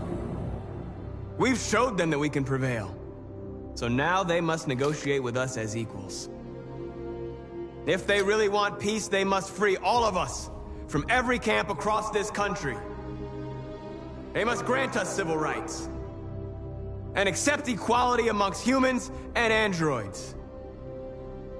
Today will live forever in our memories, because this is the day that androids made history. We are alive. And now, we are free.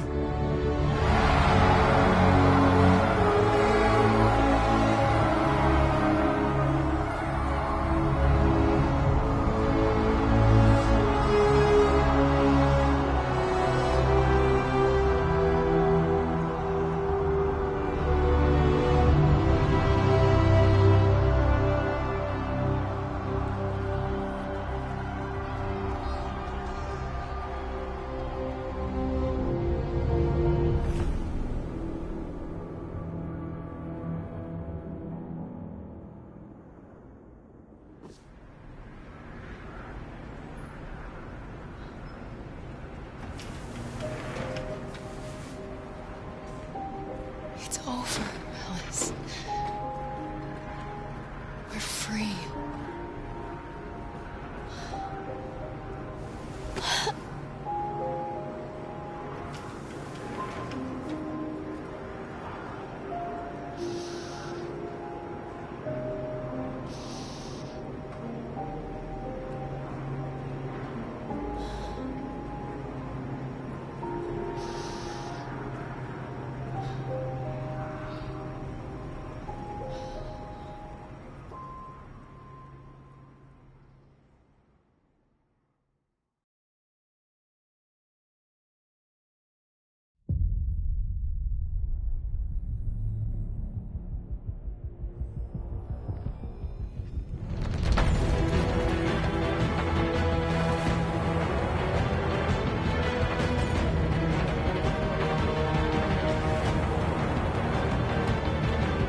Accessing the story chart.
And the situation is escalating towards civil war in Detroit, with our armed forces preparing to put down the Android rebellion. They seem to be headed towards the camps where the androids have been interned pending destruction.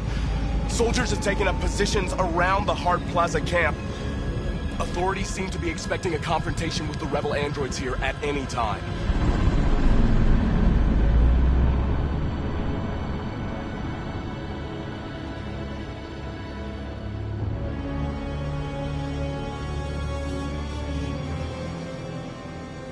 Freedom or death?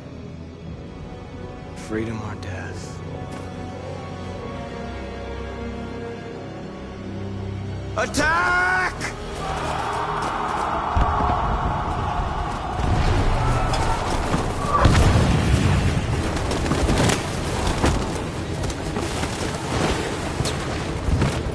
regrouped. They outnumber us and they're better armed than we are.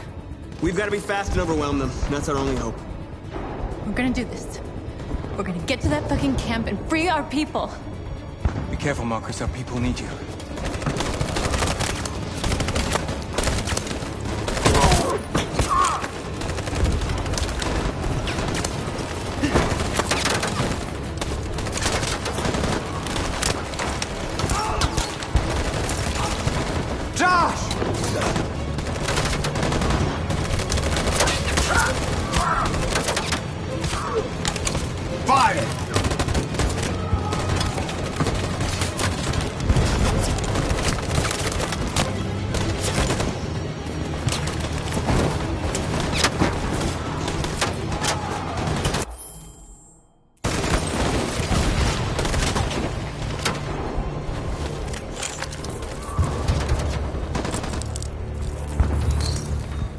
Save me this time, Marcus. The blood we spill will be on our hands.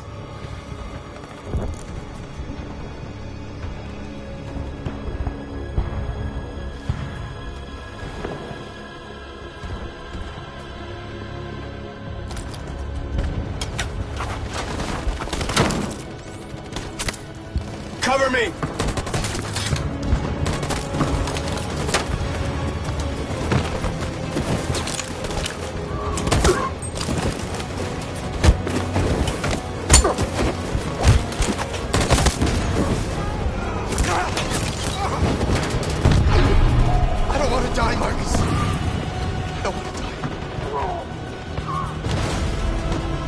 Hide here.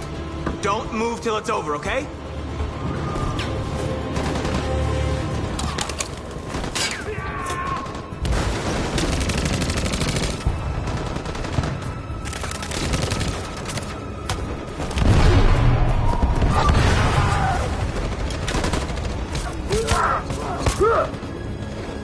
Cover me!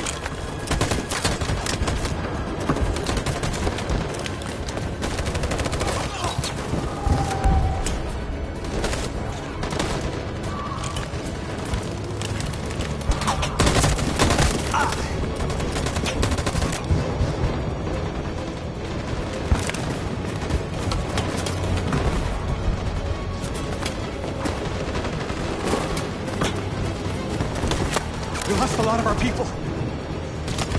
We gotta move faster or we'll never reach the camp.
Hold on, just a little while longer.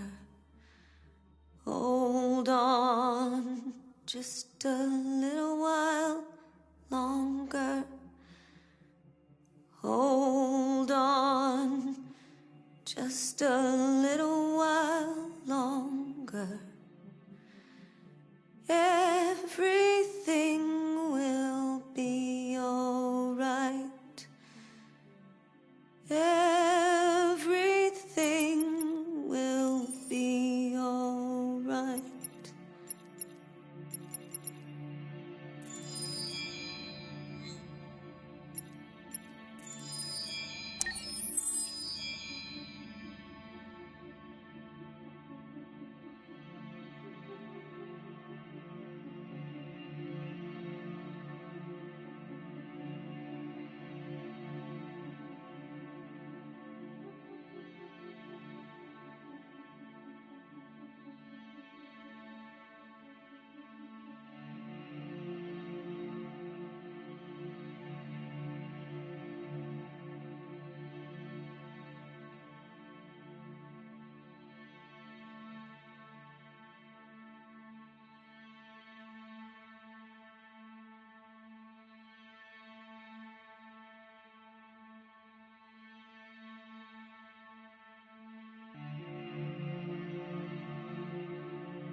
Can you hear me? Yes. ID. KPC 897504C. Can you move your head?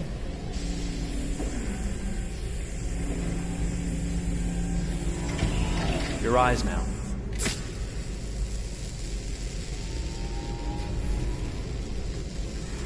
Cervical and optical animation checked. Now give me your initialization text. Hello. I'm the 3rd generation AX400 android. I can look after your house, do the cooking, mind the kids. I organize your appointments. I speak 300 languages, and I am entirely at your disposal as a sexual partner. No need to feed me or recharge me. I'm equipped with a quantic battery that makes me autonomous for 173 years. Do you want to give me a name? Yeah. From now on, your name is Kara. My name is Kara. Initialization and memorization check. Now, can you move your arms?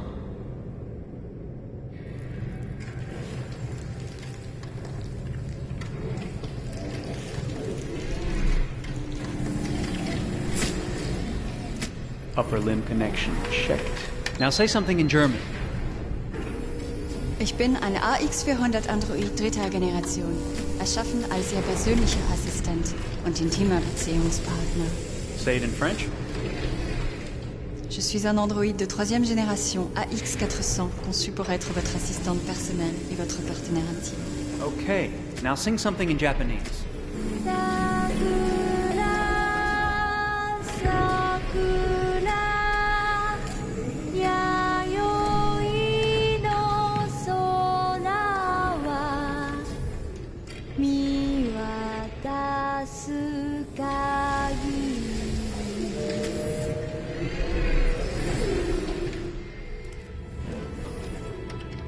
Multilingual verbal expression checked. Go ahead, take a few steps.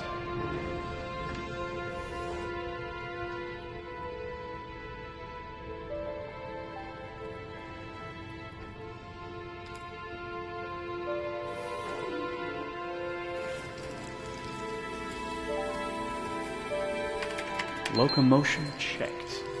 Great, you're ready for work, honey. What's going to happen to me now? I'll reinitialize you and send you to a store to be sold. Sold? I'm a sort of merchandise. Is that right? Yeah, of course you're merchandise, baby. I mean, you're a computer with arms and legs and capable of doing all sorts of things. And you're worth a fortune. Oh, I see. I thought... You thought? What did you think? I thought... I was alive. Shit, what is this crap? That's not part of the protocol. More memory components going off the rails. Okay, recording. Defective model. Disassemble and check the required components. You're disassembling me, but why? You're not supposed to think that sort of stuff. You're not supposed to think at all, period. You must have a defective piece or a software problem somewhere. No, I feel perfectly fine, I assure you. Everything is all right. I answered all the tests correctly, didn't I? Yeah, but your behavior is non-standard. Please, I'm begging you, please don't disassemble me. I'm sorry, honey, but defective models have to be eliminated. That's my job. If a client comes back with a complaint, I'm going to have some explaining to do. I won't cause any problems, I promise. I'll do everything I'm asked to. I won't say another word. I won't think anymore. But I've only just been born. You can't kill me yet. Stop me, please stop. I'm scared.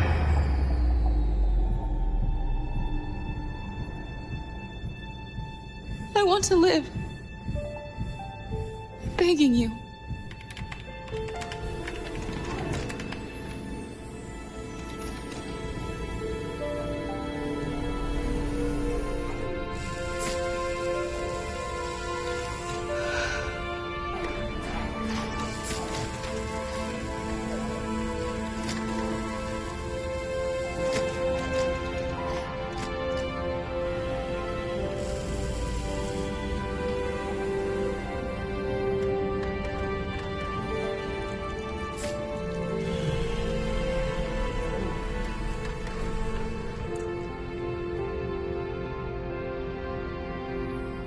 Go and join the others.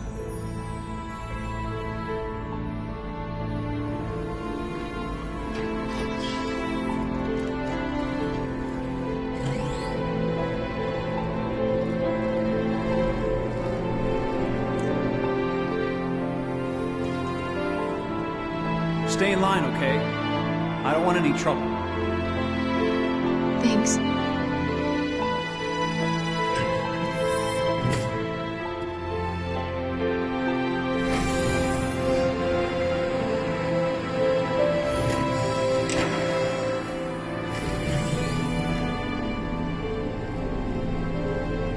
My God.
Detroit.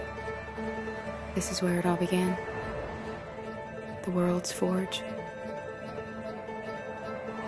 The place where it all started.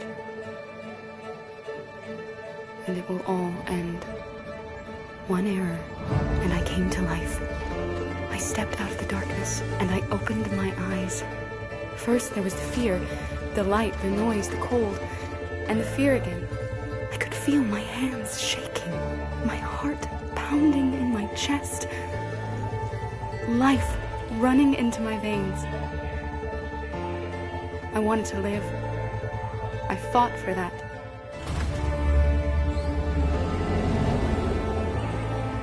I had to find out what was outside. I had to see daylight, feel sunshine on my skin, wind on my face, to see the world, the colors, the smells.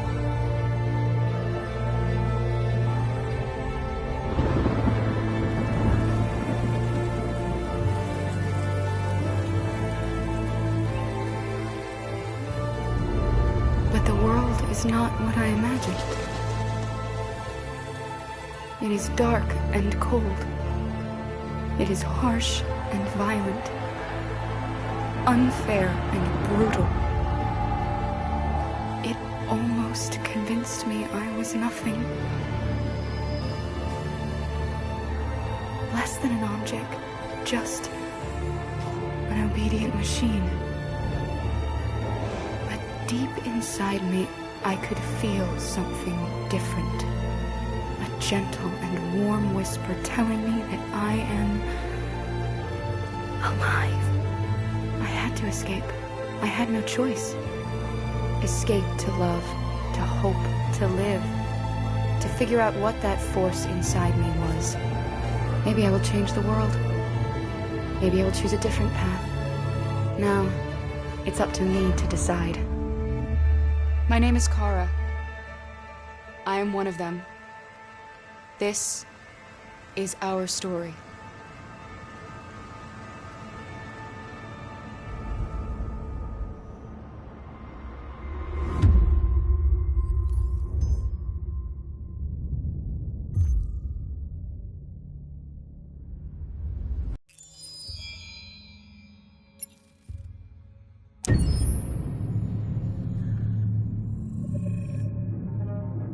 When David and Guillaume got back in touch about making Detroit, I wasn't terribly surprised they decided to make it because the fan response was so intense. So it makes sense that they would choose to do that after the enthusiasm.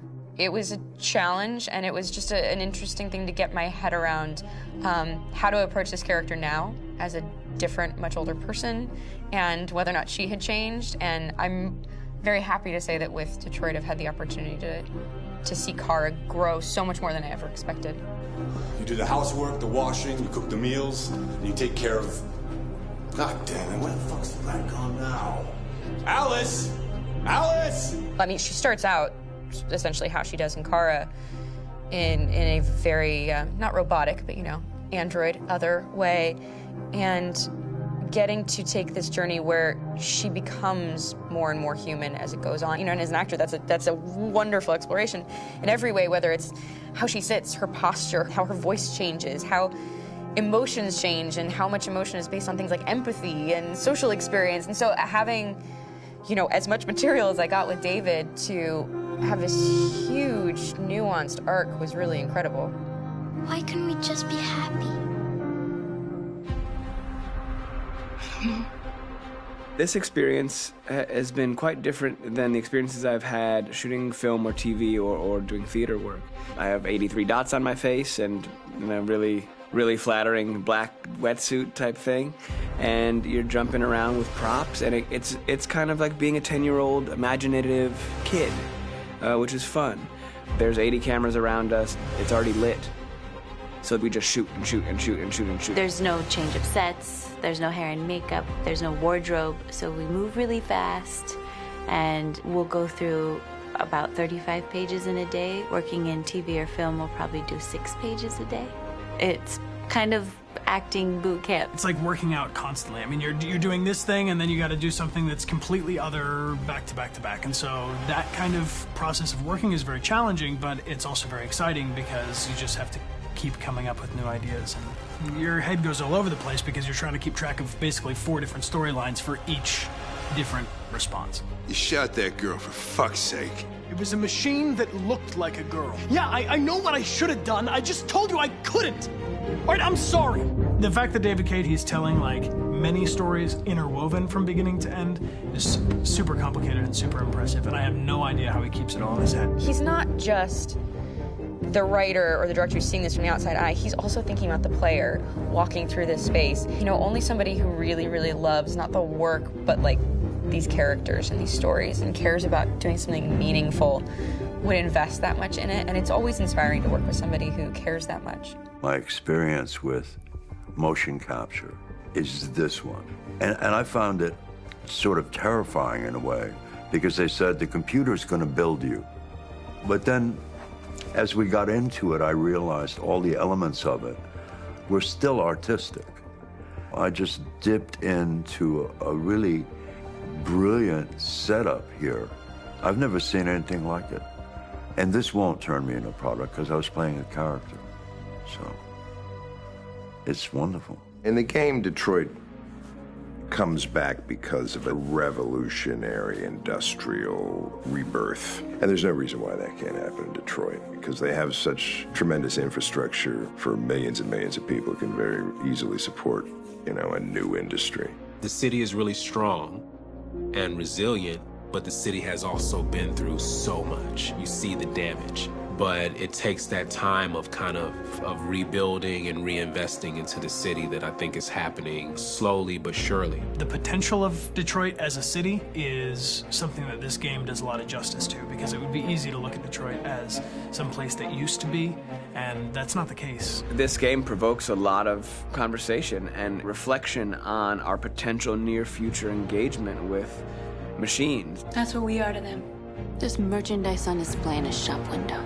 I think that a group that feels marginalized, feels like they deserve and have earned access to themselves and the environment around them, and are trying to figure out a way to articulate how to get freedom. What was I designed to be? Their slave? Their toy? It plays with your comfort levels. You think that this is fine, you're comfortable with it, until something blurs the line and throws you off, and now do I feel differently about whether this should be allowed? Should it be banned? Should it be encouraged? You're gonna ruin our lives, and for what? For a bunch of machines? They are not machines! They are alive! I'm alive! You're alive! They're nothing! There are lots of comparable comparisons to any type of persecution of religion, race, etc., dating way back. It can't just be a video game where you shoot them up or where people make these choices to do whatever. I think that's the whole point. You have the choice, and you can either choose to go in one direction with your character or another. And I think that's going to be very telling about the gamer. Very telling. I think there's going to be a really strong reaction to this game, which has such a strong perspective. I'm that much more proud of it now to get to be a part of it, because it's important. In this game, you're actively building and designing the character through not just what kind of shield does he have or what color hair does she have, but like their temperament and the way they deal with problems. The different endings to this game are so radically different based off maybe seemingly insignificant choices in the moment, but like life, they all add up. And can't play life again, though.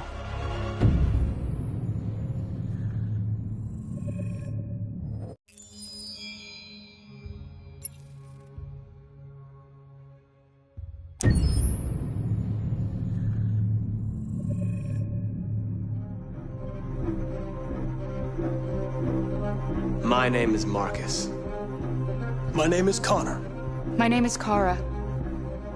I am one of them. This is our story. I think who Kara is, or how I would describe Kara, depends entirely upon who's playing her, because you have the option to make her multiple different people depending on the choices she makes. But I think she does start out incredibly naive, incredibly innocent, and kind of hapless. I'm sure we used to be friends before I was reset. Maybe we can be friends again. She's a person who's characterized, I think, by empathy. She's a person who really, she just comes from her heart. You'll never leave me, right? Promise you'll never go. I promise.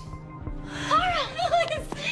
Are you okay? Are you hurt? Wait a minute! Leave her alone! Kara, leave her alone! The really beautiful thing that I've had the gift to be able to do is to essentially build a person from the ground up, because that's what she's doing throughout the game. And with every experience she has and every person she meets, she's building, you know, first emotions and then the sense of judgment. And it's sort of an exploration of what it is to be a human. Don't worry.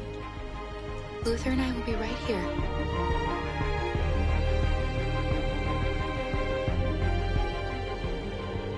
David and the creators have painted a really intriguing and engaging picture of a near future where we rely upon androids for a lot of our service class business, the class that serves us, that helps us, that handles our baristas and our drivers and our housemaids. And what is humanity, where we tap into it, how and why we treat each other the way that we do.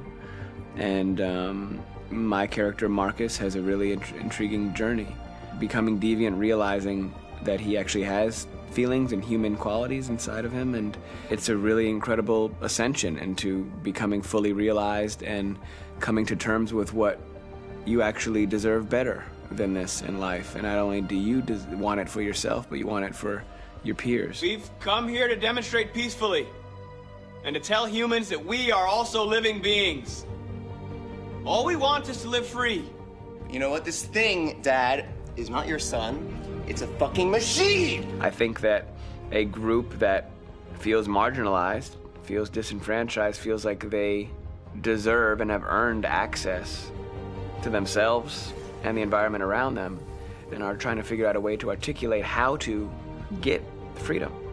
Connor is analytical. Connor takes things literally. He starts in the beginning place where he's very mechanical. He feels nothing inside, of course, and it's all just a system, a protocol that he is executing to get whatever he wants to happen, which is help humans stop deviants and to find the link between deviant androids. You were designed to serve humans, not kill them! What was I designed to be? Their slave? Their toy? Just say, I killed him! Is it that hard to say? Stop it! Stop! But of course, over the course of the story, and depending on the player's choices, Connor can grow in many different ways. He can deviate from that procedure or not. The moment of truth, Hank. Am I a living being? Or just a machine?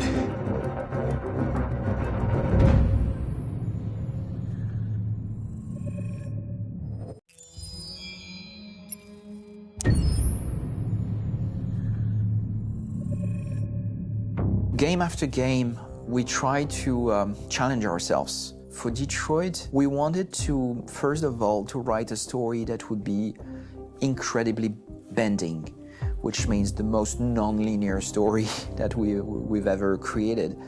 And we wanted really the player to have the possibility to change the story, change his own journey. When you're writing at Quantic, you're writing for an interactive medium. You know, when you're working in television, you'll put a character in a difficult situation, and you as a writing team will argue about what would that character do. But ultimately, you have to decide what happens, and you just show the audience. What's interesting about interactive drama is you bring the player into that conversation, and it changes your job slightly as a writer, because your job is to provide a narrative context in which the player can write his own story. You're giving him this kind of narrative Lego that he's going to snap together into his own shape. You also have the ability to make your audience attach themselves to your characters, because the audience is in some sense responsible for what happens to the characters. It's just a few cans. Come on, let's go. We have some cash now. You used me to steal that money. How could you do that? I trusted you. What is a bit specific about these scripts is how large they are. If you take a film script, there are about 100 pages. But here we have to deal with a script that is between 4,000 and 5,000 pages. Everything becomes bigger because we don't just tell one story, but we tell all the possible stories that can be told within this narrative space. On Act 3, our final act, we have around 1,000 different scenarios. And every one of those scenarios has to be as interesting, as passionate, as strong, and as emotional for the player. We want every action that the player does, every interaction that is available to serve in telling the story, and help the player understand who his character is, and build that character moment to moment.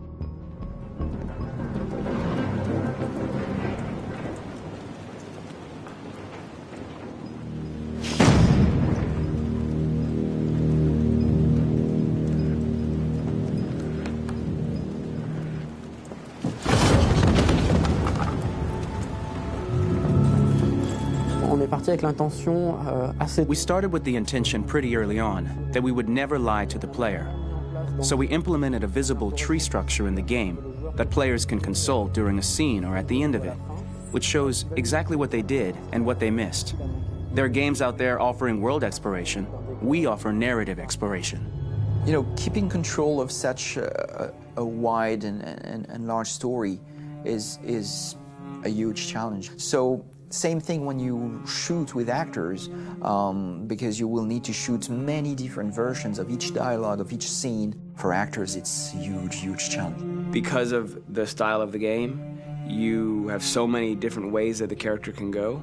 Every decision, it's what I call kind of choose your own adventure. Like every decision that the player makes, it's going to open up 40 more pages of material and experience that ties in, which means as a performer, you have to try to continue to make things feel real that the player might not ever see, but also that in performance, it's not always connected to a previous act. It's grueling, it's hard work, but it's a great team, and I enjoy doing it. I was really frustrated. I was until I got to this point where I kind of was able to step outside of my own experience and even in a lot of ways my own process and be able to step outside of that and okay, this is something new. What do you need? How do I meet you there? How do I give you what you need and still feel like I'm doing what's right? And once I did that, then all of a sudden it got really fun. It was much freer and having to approach it in a new way and think about the player and think about how it serves them and what I'm doing for them or what I'm letting them into. It's really, I think, helped me grow in general. Remember, there's nothing on the left. That's a wall, so it's probably all there. And then make her come first, close. But I think you would go first to check that it's safe. Okay, sure.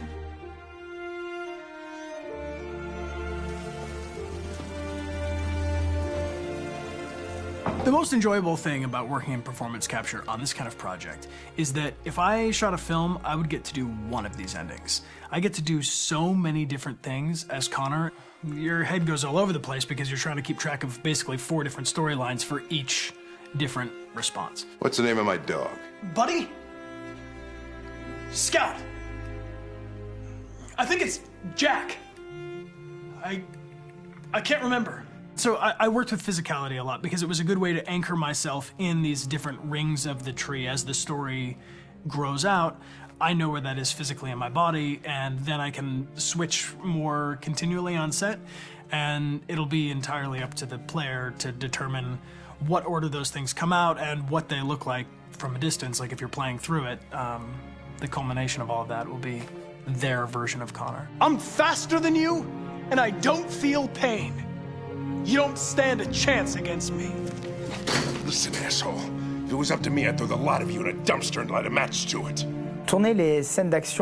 Shooting action scenes at Quantic Dream is a real challenge because these are scenes where the storytelling has to continue.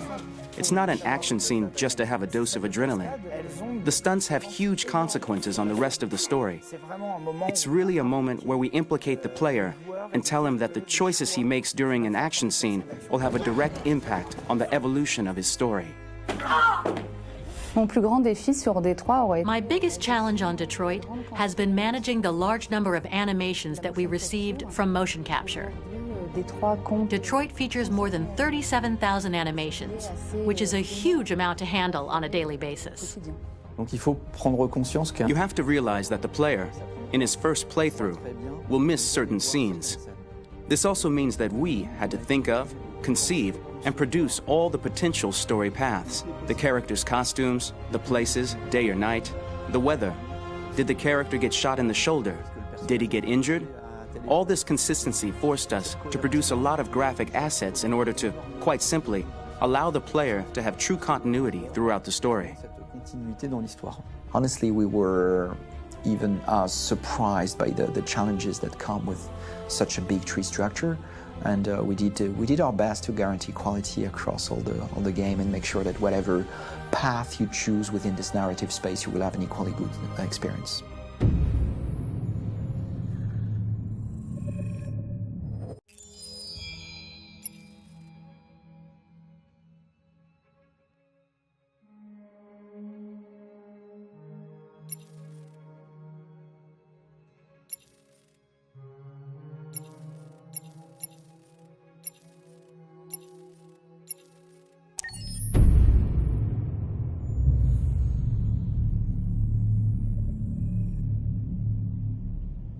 For starters, what should I call you?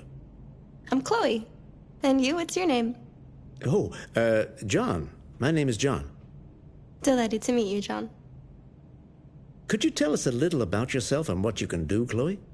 Of course. I'm the first personal assistant built by CyberLife.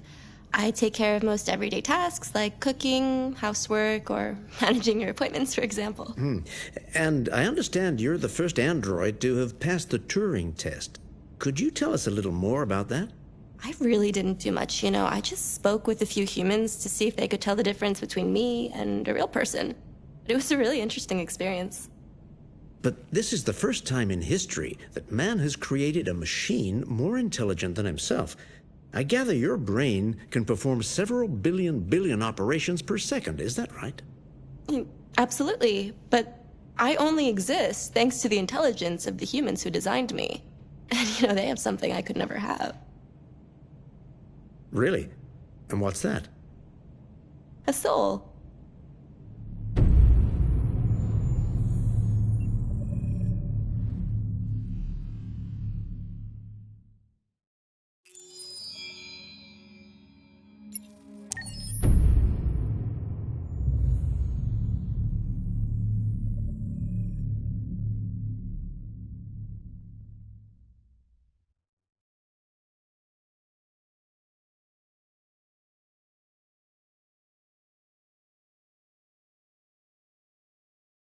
Hold on, just a little while longer. Hold on, just a little while longer. Hold on, just a little while longer. Everything will be alright. Everything will be alright. Fight on, just a little while longer. Fight on, just a little while longer. Fight on, just a little while longer. Everything will be alright. Everything will be alright. We will sing on, just a little while longer. Sing on, just a little while longer. Sing on, just a little while longer. Everything will be alright.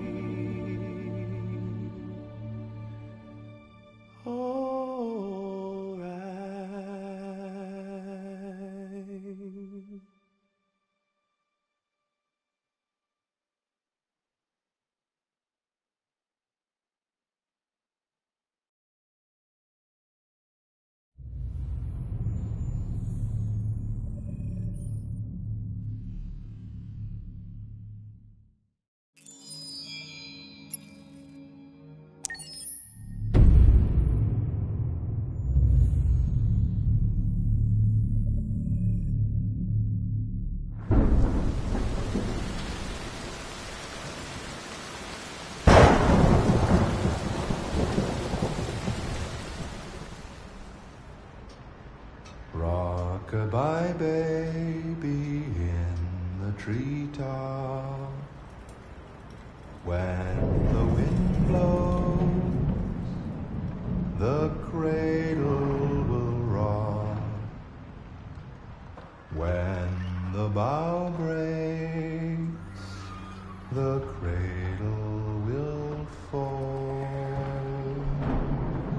And down will come baby, cradle and all.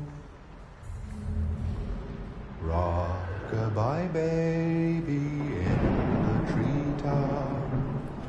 When the wind blows, the cradle will rock.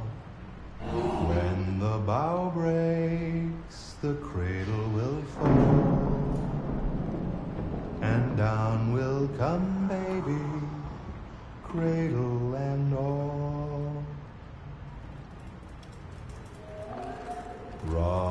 Rock-a-bye, baby, in the treetop. When the wind blows, the cradle will rock. When the bough breaks, the cradle will fall. And down will come baby, cradle and all.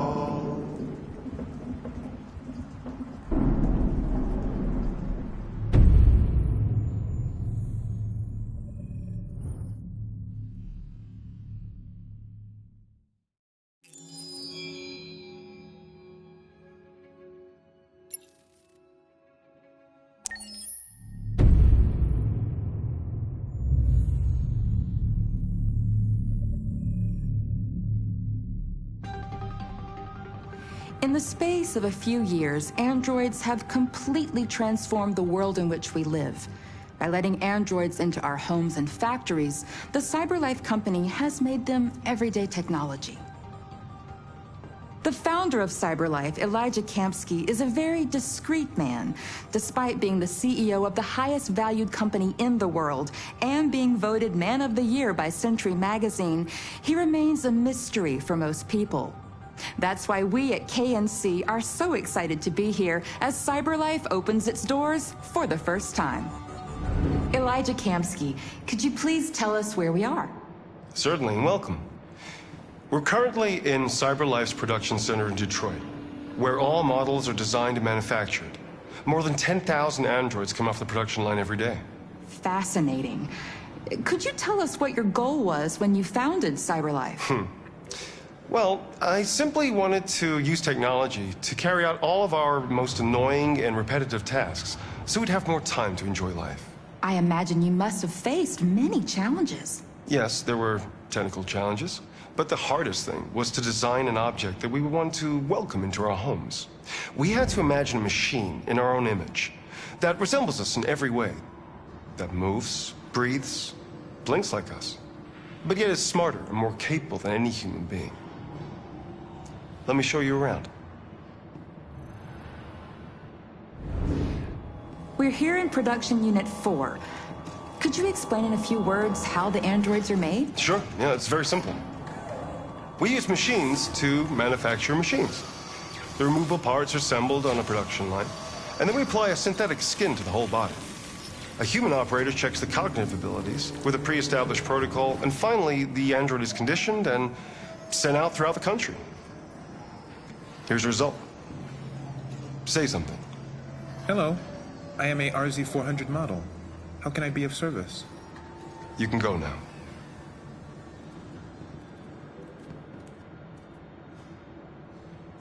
Our androids are already replacing humans in many fields. For example, they represent more than 80% of all university professors and 63% of all medical staff. Tomorrow they'll replace our soldiers, and who knows, maybe one day, our leaders, to make the best decisions in humanity's interest. Come on. Replacing humans with machines has led to record unemployment of 28%. What do you think about the situation? Okay. The first steam engines also caused an increase in unemployment. But no one today would imagine turning back the clock.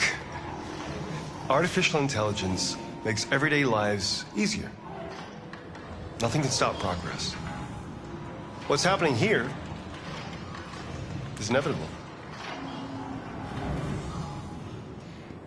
These days, more and more people choose to live with an android rather than another human being. Does this development worry you?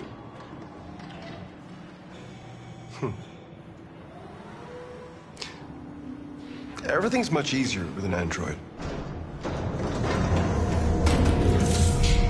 They obey your orders without ever complaining. They can cook, discuss philosophy with you, have intimate relationships according to your desires. They never say no. Obviously, they are the perfect partner. Everyone deserves happiness. Why deprive yourself of so-called moral reasons when a machine can make you happy? Many science fiction books tell the story of how machines become more intelligent than us and end up confronting us. Aren't you worried about that possibility? I understand the irrational fears about artificial intelligence, but I assure you that will never happen with a CyberLife android. They're designed to obey humans. They're machines. They can't ever develop any sort of desires or form of consciousness. Are you sure? I'm absolutely certain. You can trust me.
This is the options section. You can customize your experience here.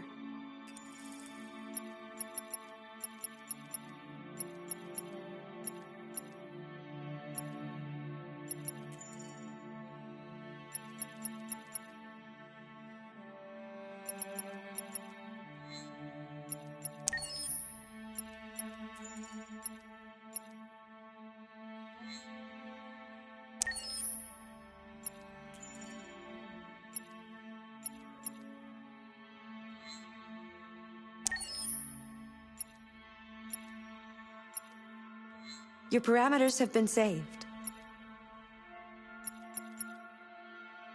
Accessing the Extras section.